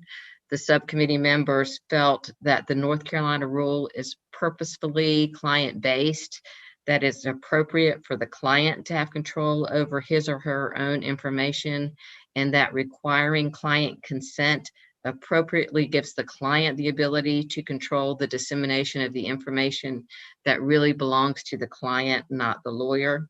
The subcommittee also concluded that First Amendment issues are outside the purview of the Ethics Committee and would not be addressed in the proposed opinion. A few tweaks were made to the first draft of the opinion that was in the last meeting agenda, but it's basically the same as the one presented at the July meeting. The opinion provides that lawyers who discuss client matters in public forums must comply with the rules of professional conduct, including Rule 1.6. The opinion points out that Rule 1.6a does not refer to confidential information, but rather states that a lawyer may not reveal any information acquired during the professional relationship. The opinion notes that there is no exception in Rule 1.6 for disclosing information in public records. The opinion states that Rule 1.6a grants primary authority to the client to control the dissemination of information acquired during the professional relationship, including publicly available information, because the information acquired by the lawyer concerning the representation is the client's information and not the lawyer's information. The opinion cites a 2018 ABA formal opinion, as well as several state ethics opinions, which are on point and which conclude that all information relating to a client's representation is protected information, even if the information has been in the news, is included in court orders, or was provided in public judicial proceedings. And our opinion comes to the same conclusion. Thank you, Suzanne. Evan, this is your subcommittee.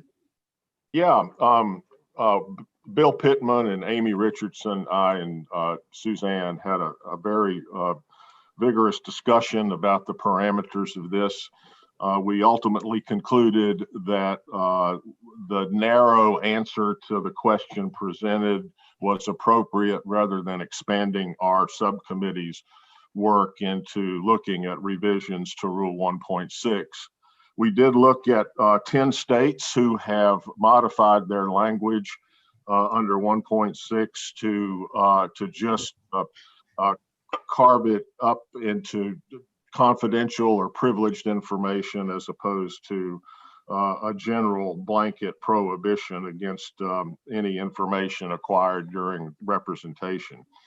Ultimately, it's the client's information.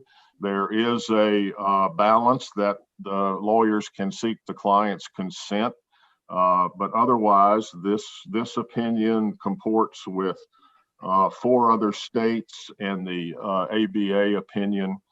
And unless there's some direction from the General Ethics Committee to expand the scope of the inquiry into modifying 1.6 or expanding the exceptions, we'll recommend that this be published. Is there a second for that? I look at the rest of the committee. That was Bill or excuse me. I need a second first of all. I second. Thank you. Now, Bill, you have your hand raised as well. That was just for the second. Okay. Great, thank you. And Amy Hunt, I see your hand.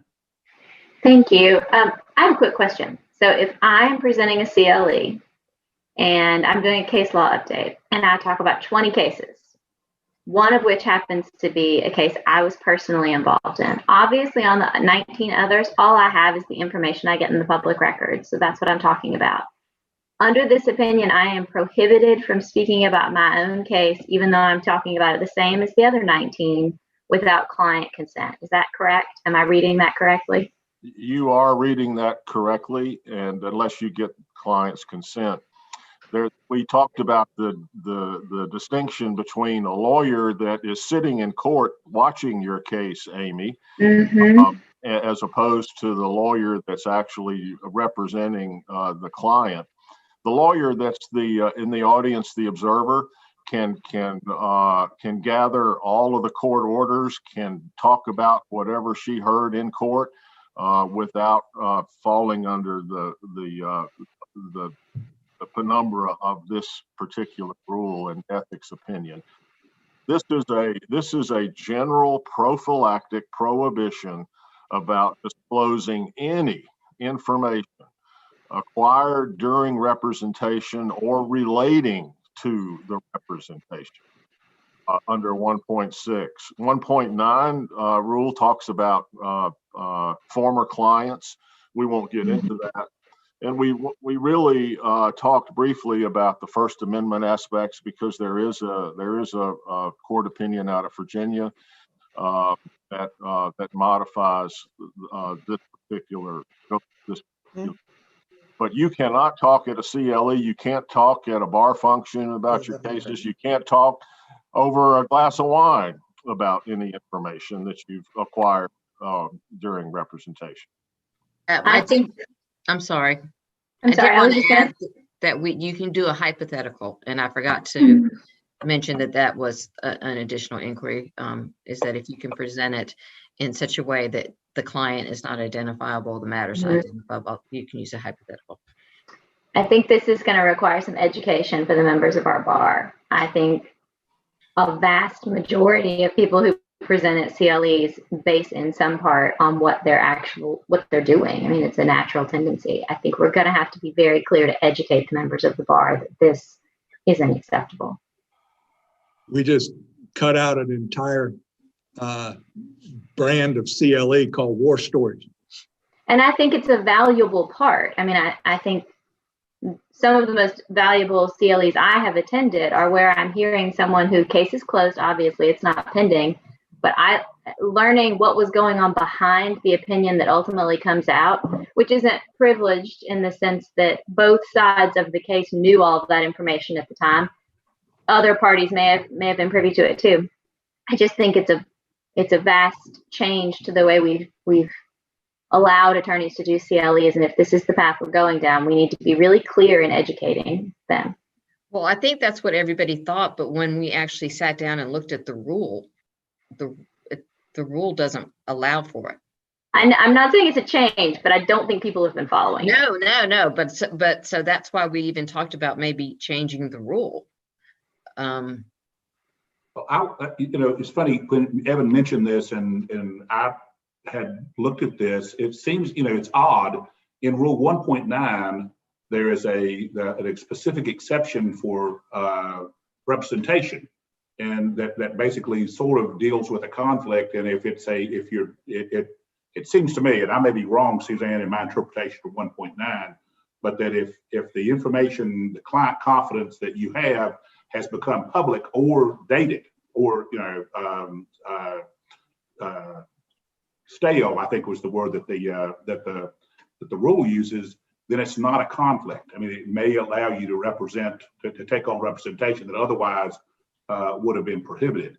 And so it seemed to me that there was this. Hold a second, buddy. I'm sorry. Wait just a second. It seemed to me that was that was the exception that most people had taken out and was allowed us to do CLE, was that sort of recognition by the rule that there was an exception for material that had become public or had become dated, allowed that to happen. And is that just wrong in the interpretation of that? That's not exactly correct. Okay. It's not correct, David. 1.9 talks about the use of information under C1. Yep. And by using information, that would be like preparing cross-examinations or preparing a theory of a case. And you can use information that is used if it is not used to the disadvantage of the client or generally known. That's for use. Under C2, there is once again an absolute prohibition by a lawyer for revealing or disclosing information of a former client. So 1.9C1 allows use under limited circumstances and never allows disclosure. Anybody? I can't. Amy's hand and Bill's hand are still up, but that may be from the last time. Are there other hands that are up? Okay, this is for, Bill Pittman has his hand up. William Pittman. Oh, did you say that already? I'm sorry. yeah, I think he just lowered it. I'm sorry. okay, I see no other hands up, so this is for publication. So all in favor, unless it's further discussion, all in favor of sending this, of publishing this matter, please vote. We'll just vote either way, yes or no, please.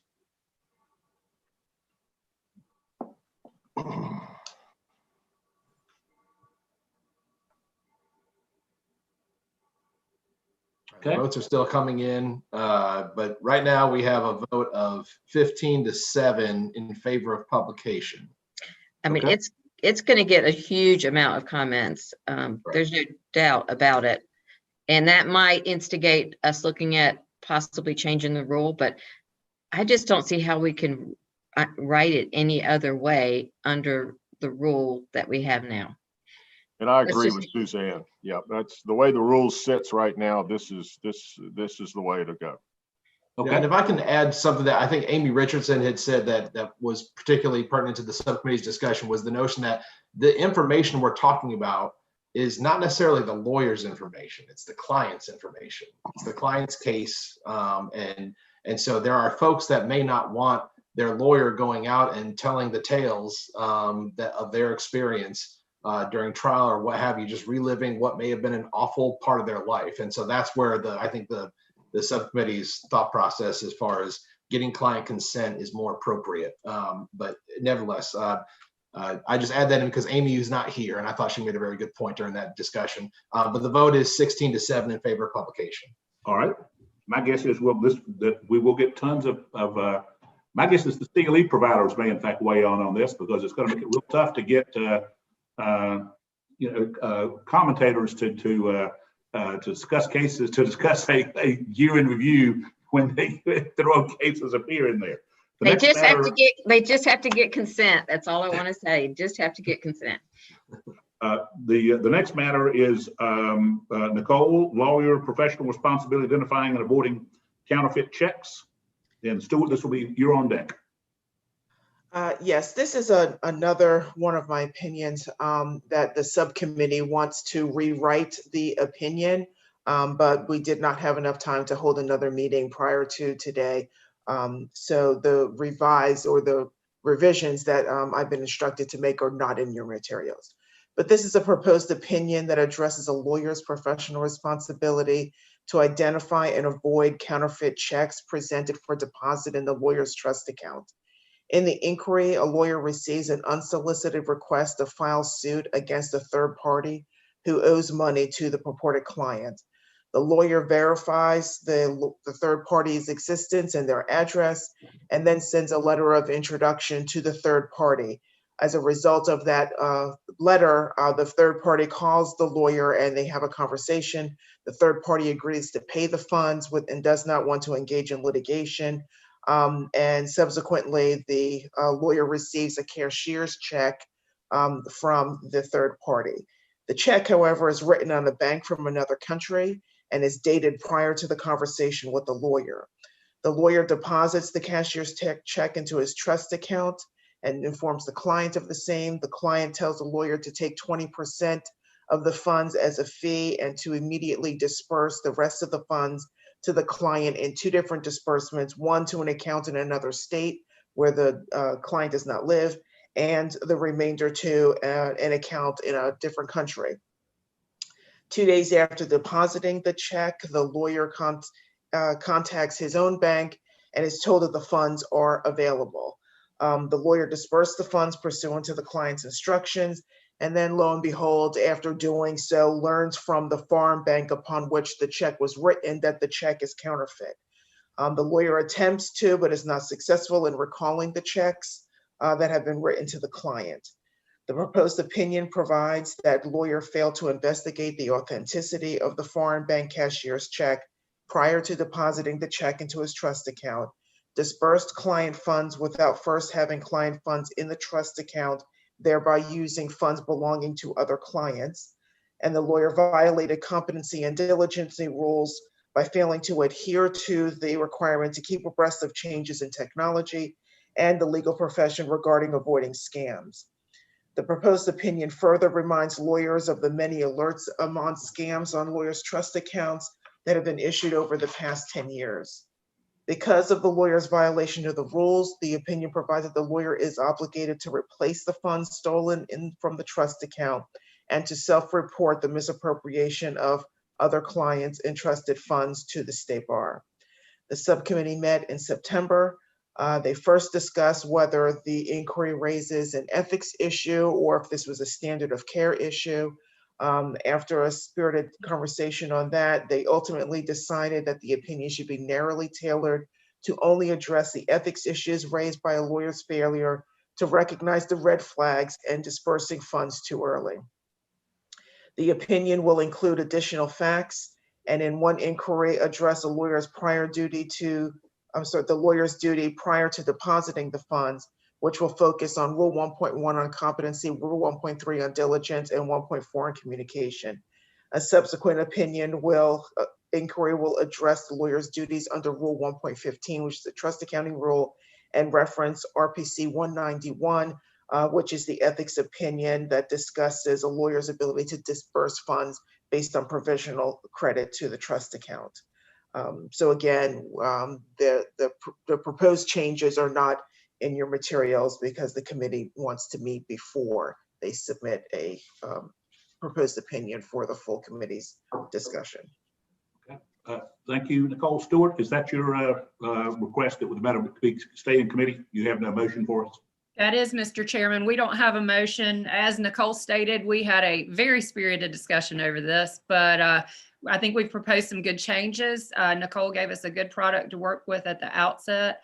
I think with these changes, we'll be able to give some clear direction to the members of the bar on what they need to be on the lookout for. The main thing that we wanted to do was tell folks that even though the Good Fund Settlement Act is out there, we also have RPC 191. And even though this is a cashier's check, there were a lot of red flags and some previously published information on this type of scam that should alert the practitioner to some problems. So I think with these changes, we'll be prepared to submit something at the next meeting. Thank you. Super. Thank you. Okay, that matter will stay with the subcommittee for a report back at our next meeting. Folks, we've got about 15 minutes here. We're going to whip this course and see if we get into the barn. Reconsideration of prior matters. This is Nicole again, advancing client portion of settlement, and Warren, this will be a report from you. Go ahead, Warren. I'm sorry, did you call on me or did you call on Nicole? Happy for either one of you to chat, brother or sister, doesn't matter. All right, well, we just made one small change after getting some comments after this was published for comment. It's in, let's see, inquiry, opinion number 3, and condition number 2. I think that's right, Nicole, isn't that the only place we made the change? It had previously said if you over dispersed that you were prohibited from Nicole, make sure I'm saying, go ahead. You were prohibited from suing the client when you made an error and over dispersed to the client. That's right. And we have changed that.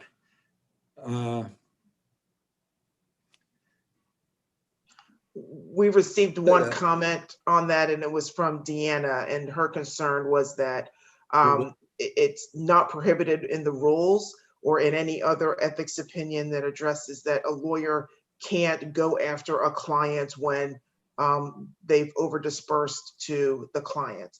And so that's when the committee focused their discussion on whether or not the lawyer can sue the client. And ultimately what the committee decided to do is to change that term, term number 2, that the lawyer can ask the client to return an over dispersed amount, and that's not prohibited by the rules. That's right. But the subcommittee decided that the fair and reasonable term should instead say that the lawyer cannot initiate or threaten to initiate litigation against the client to recover any over disbursement to the client. That's correct. I'm sorry. And we couldn't convince ourselves that this was just a grammatical change or a non-substantive change. So we felt the necessity to bring it back and put it before the committee again to accept that change. And then I guess we would have to publish again. Is that right, Nicole? Yeah, that'd be right.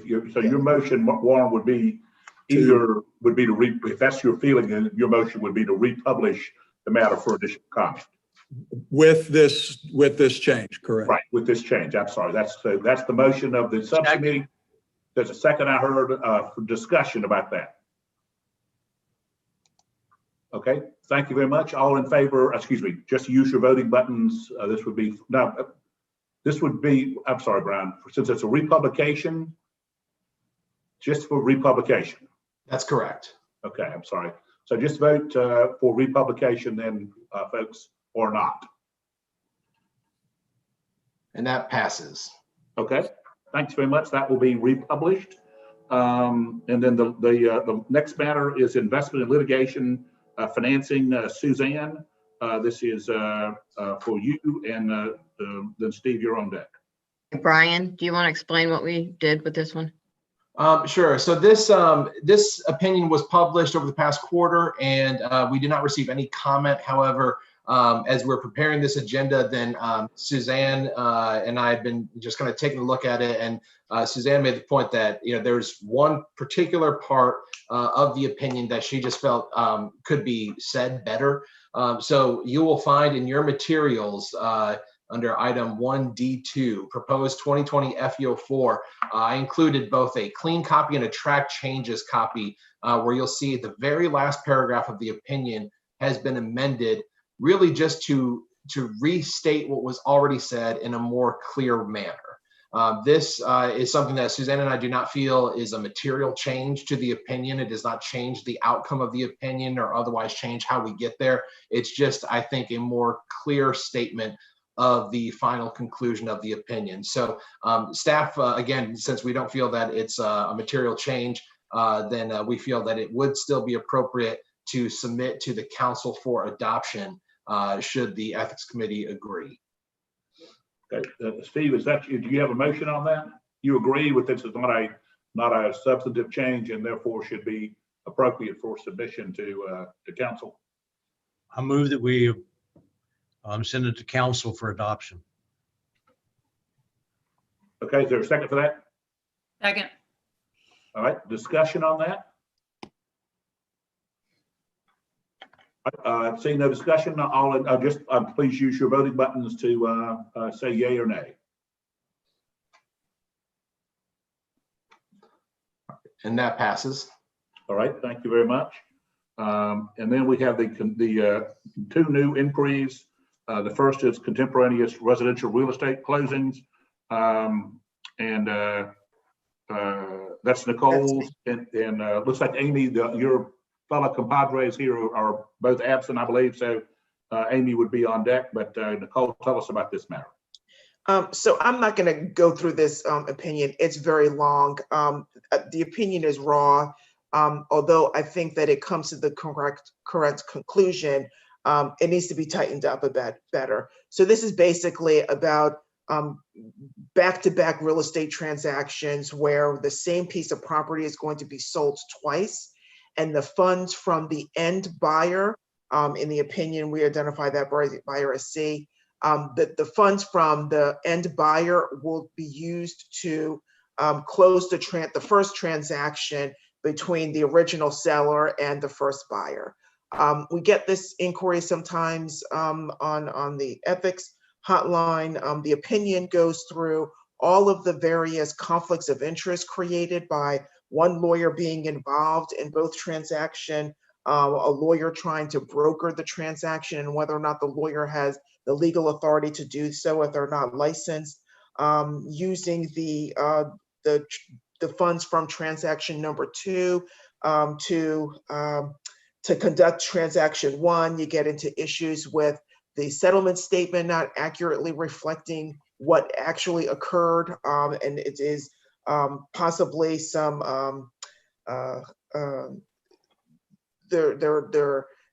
possibly it could be like a criminal transaction where you're using funds from one closing to fund another closing. There are legal requirements in the timing of the recording of the deed when you're supposed to record the deed prior to dispersing funds. But in this opinion, in order for this to work as the lawyer presents it, is that they would have to record deed number 2 or deed number 1 before they can close deed number 2. Well, they haven't received any funds to be able to record that deed. There's just a lot of other issues in this opinion that I think need to be addressed, that we need to focus on and maybe tighten up the opinion, possibly short it and eliminate one of the inquiries. One of the inquiries deals with trust accounting. So we need a subcommittee to look at whether or not we even need an inquiry on trust accounting if we're going to say in the previous inquiries that it's a conflict of interest, a lawyer can't do it, it's a violation of the trust accounting rules, or it's the violation of a law to conduct these transactions in this manner. So that's my Okay. All right, Amy, do you have a motion that this matter be sent to subcommittee? I do. I agree with everything Nicole just said. I think the ultimate answer is right, but we really need to clean this up because I do think it's a pretty common question. So I moved to send it to subcommittee. Thank you. We need a second for that? Second. All right, thanks. Discussion. If not, please go ahead and vote one way or the other to send this to subcommittee.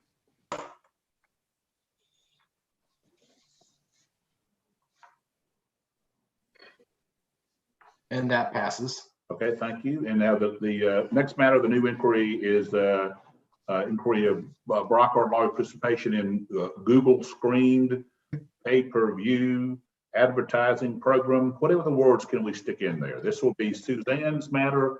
And then if Gina is back, we'll be looking at her. If not, Takia, we'll be looking at you.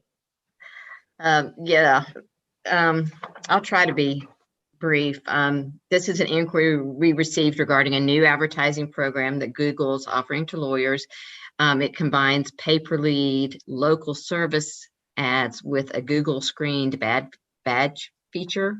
So Google local service ads are ads that are designed to connect consumers to service providers in their immediate area. The local service ads appear at the top of the Google search result page above all other paid advertisements, and only 3 of those ads are displayed at a time. And the best way to understand this is to look at the screen printouts in the agenda. They will show you how these ads would actually appear. If the local service ads don't link to the lawyer's website, instead they link to a profile page on Google that provides an overview of the legal services provided by the lawyer.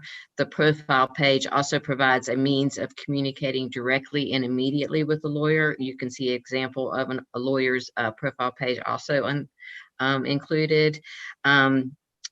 So when a potential client clicks or calls the number on the Google page, the lawyer is sent a notification so that the lawyer can be prepared to reply to the consumer.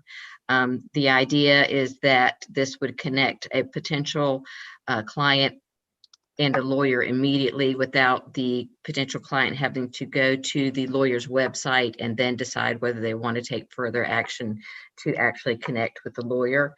The client initiated calls are routed through Google, and Google records the phone call with the lawyer and retains the recording for a period of 60 days. In order to participate in the program, a lawyer has to have a 3.0 Google rating and must complete a screening and verification process. Once the lawyer has been Google screened, his ad appears at the top of the Google search with a green check mark and the word screened. And again, I would refer you to the screen printouts to see what that looks like.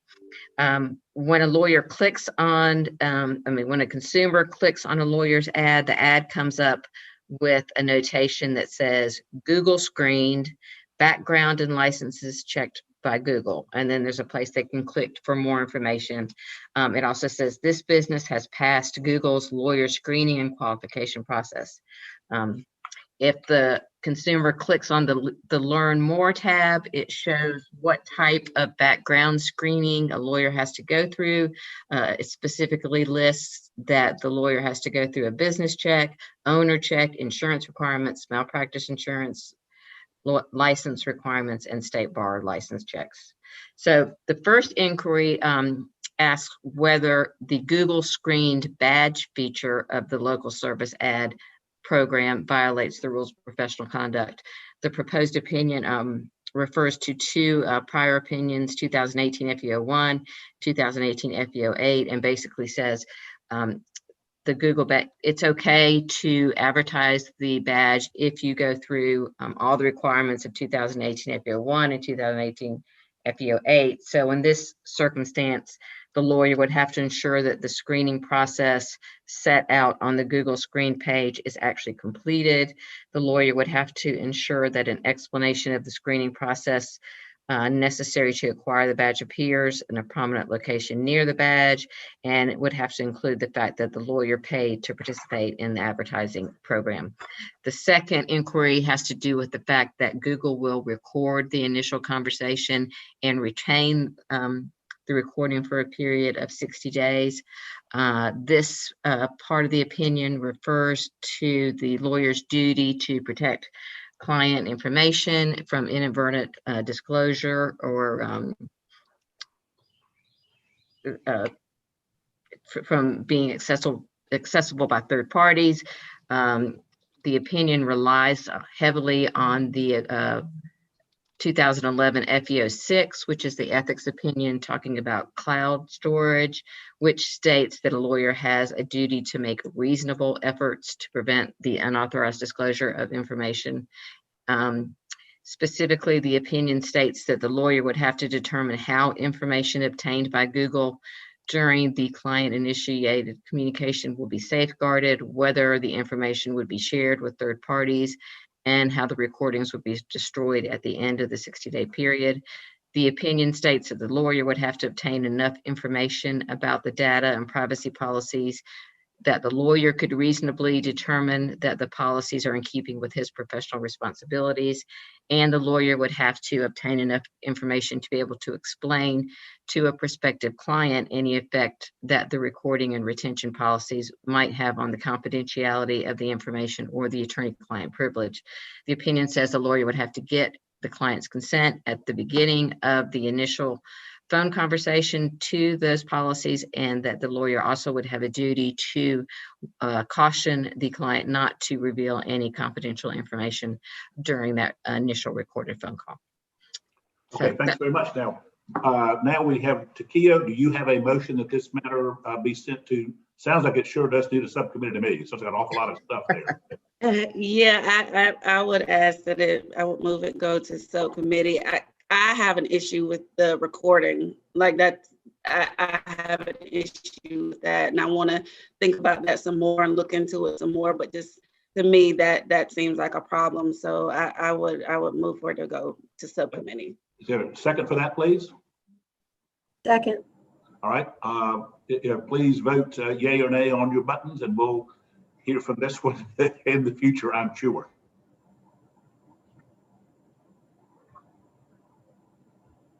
And that passes, David.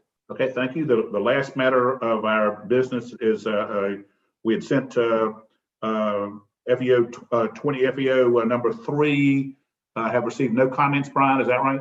That's correct. So this matter would just be to send to the council for adoption. I need a motion to transmit this to council tomorrow. Move that we transmit it to council tomorrow. Thank you. Bill, is there a second for that? Second. Second. Thank you. Okay, discussion on that? If not, please vote yay or nay. Sounds like we'll have a busy agenda for council tomorrow. A lot of action by y'all today. And that passes, David. Thank you. We need to go, guys, but I do want to say two things. First, thank you very much for moving through a very heavy agenda today, and I appreciate your tolerance of us sort of pushing you just a tad. I never want to cut off discussion. I also want to say this will be the last meeting, I'm sure, for some of our members of the Ethics Committee. Some counselors will be moving on perhaps to the purgatory that is the Grievance Committee. Some of our advisory committee members may decide they don't want to come back and play with us again, but really y'all did a very hardworking committee this year. We have done really good work and done really serious work and have done hard work. And so the chair feels it incumbent upon him to at least congratulate you for having worked very hard in very unpleasant situation of having to do all this by Zoom and not being able to see each other, commune with each other, and actually enjoy ourselves the way that we do on the Ethics Committee. So thank you very much for all of your hard work. Thanks to staff for a very busy year, very hard year under very difficult circumstances. And just thanks so much. And I look forward to seeing all of you live and in person at some future date. Thank you. Thank you, David. Thank you, everyone. Thanks, guys, and we are adjourned.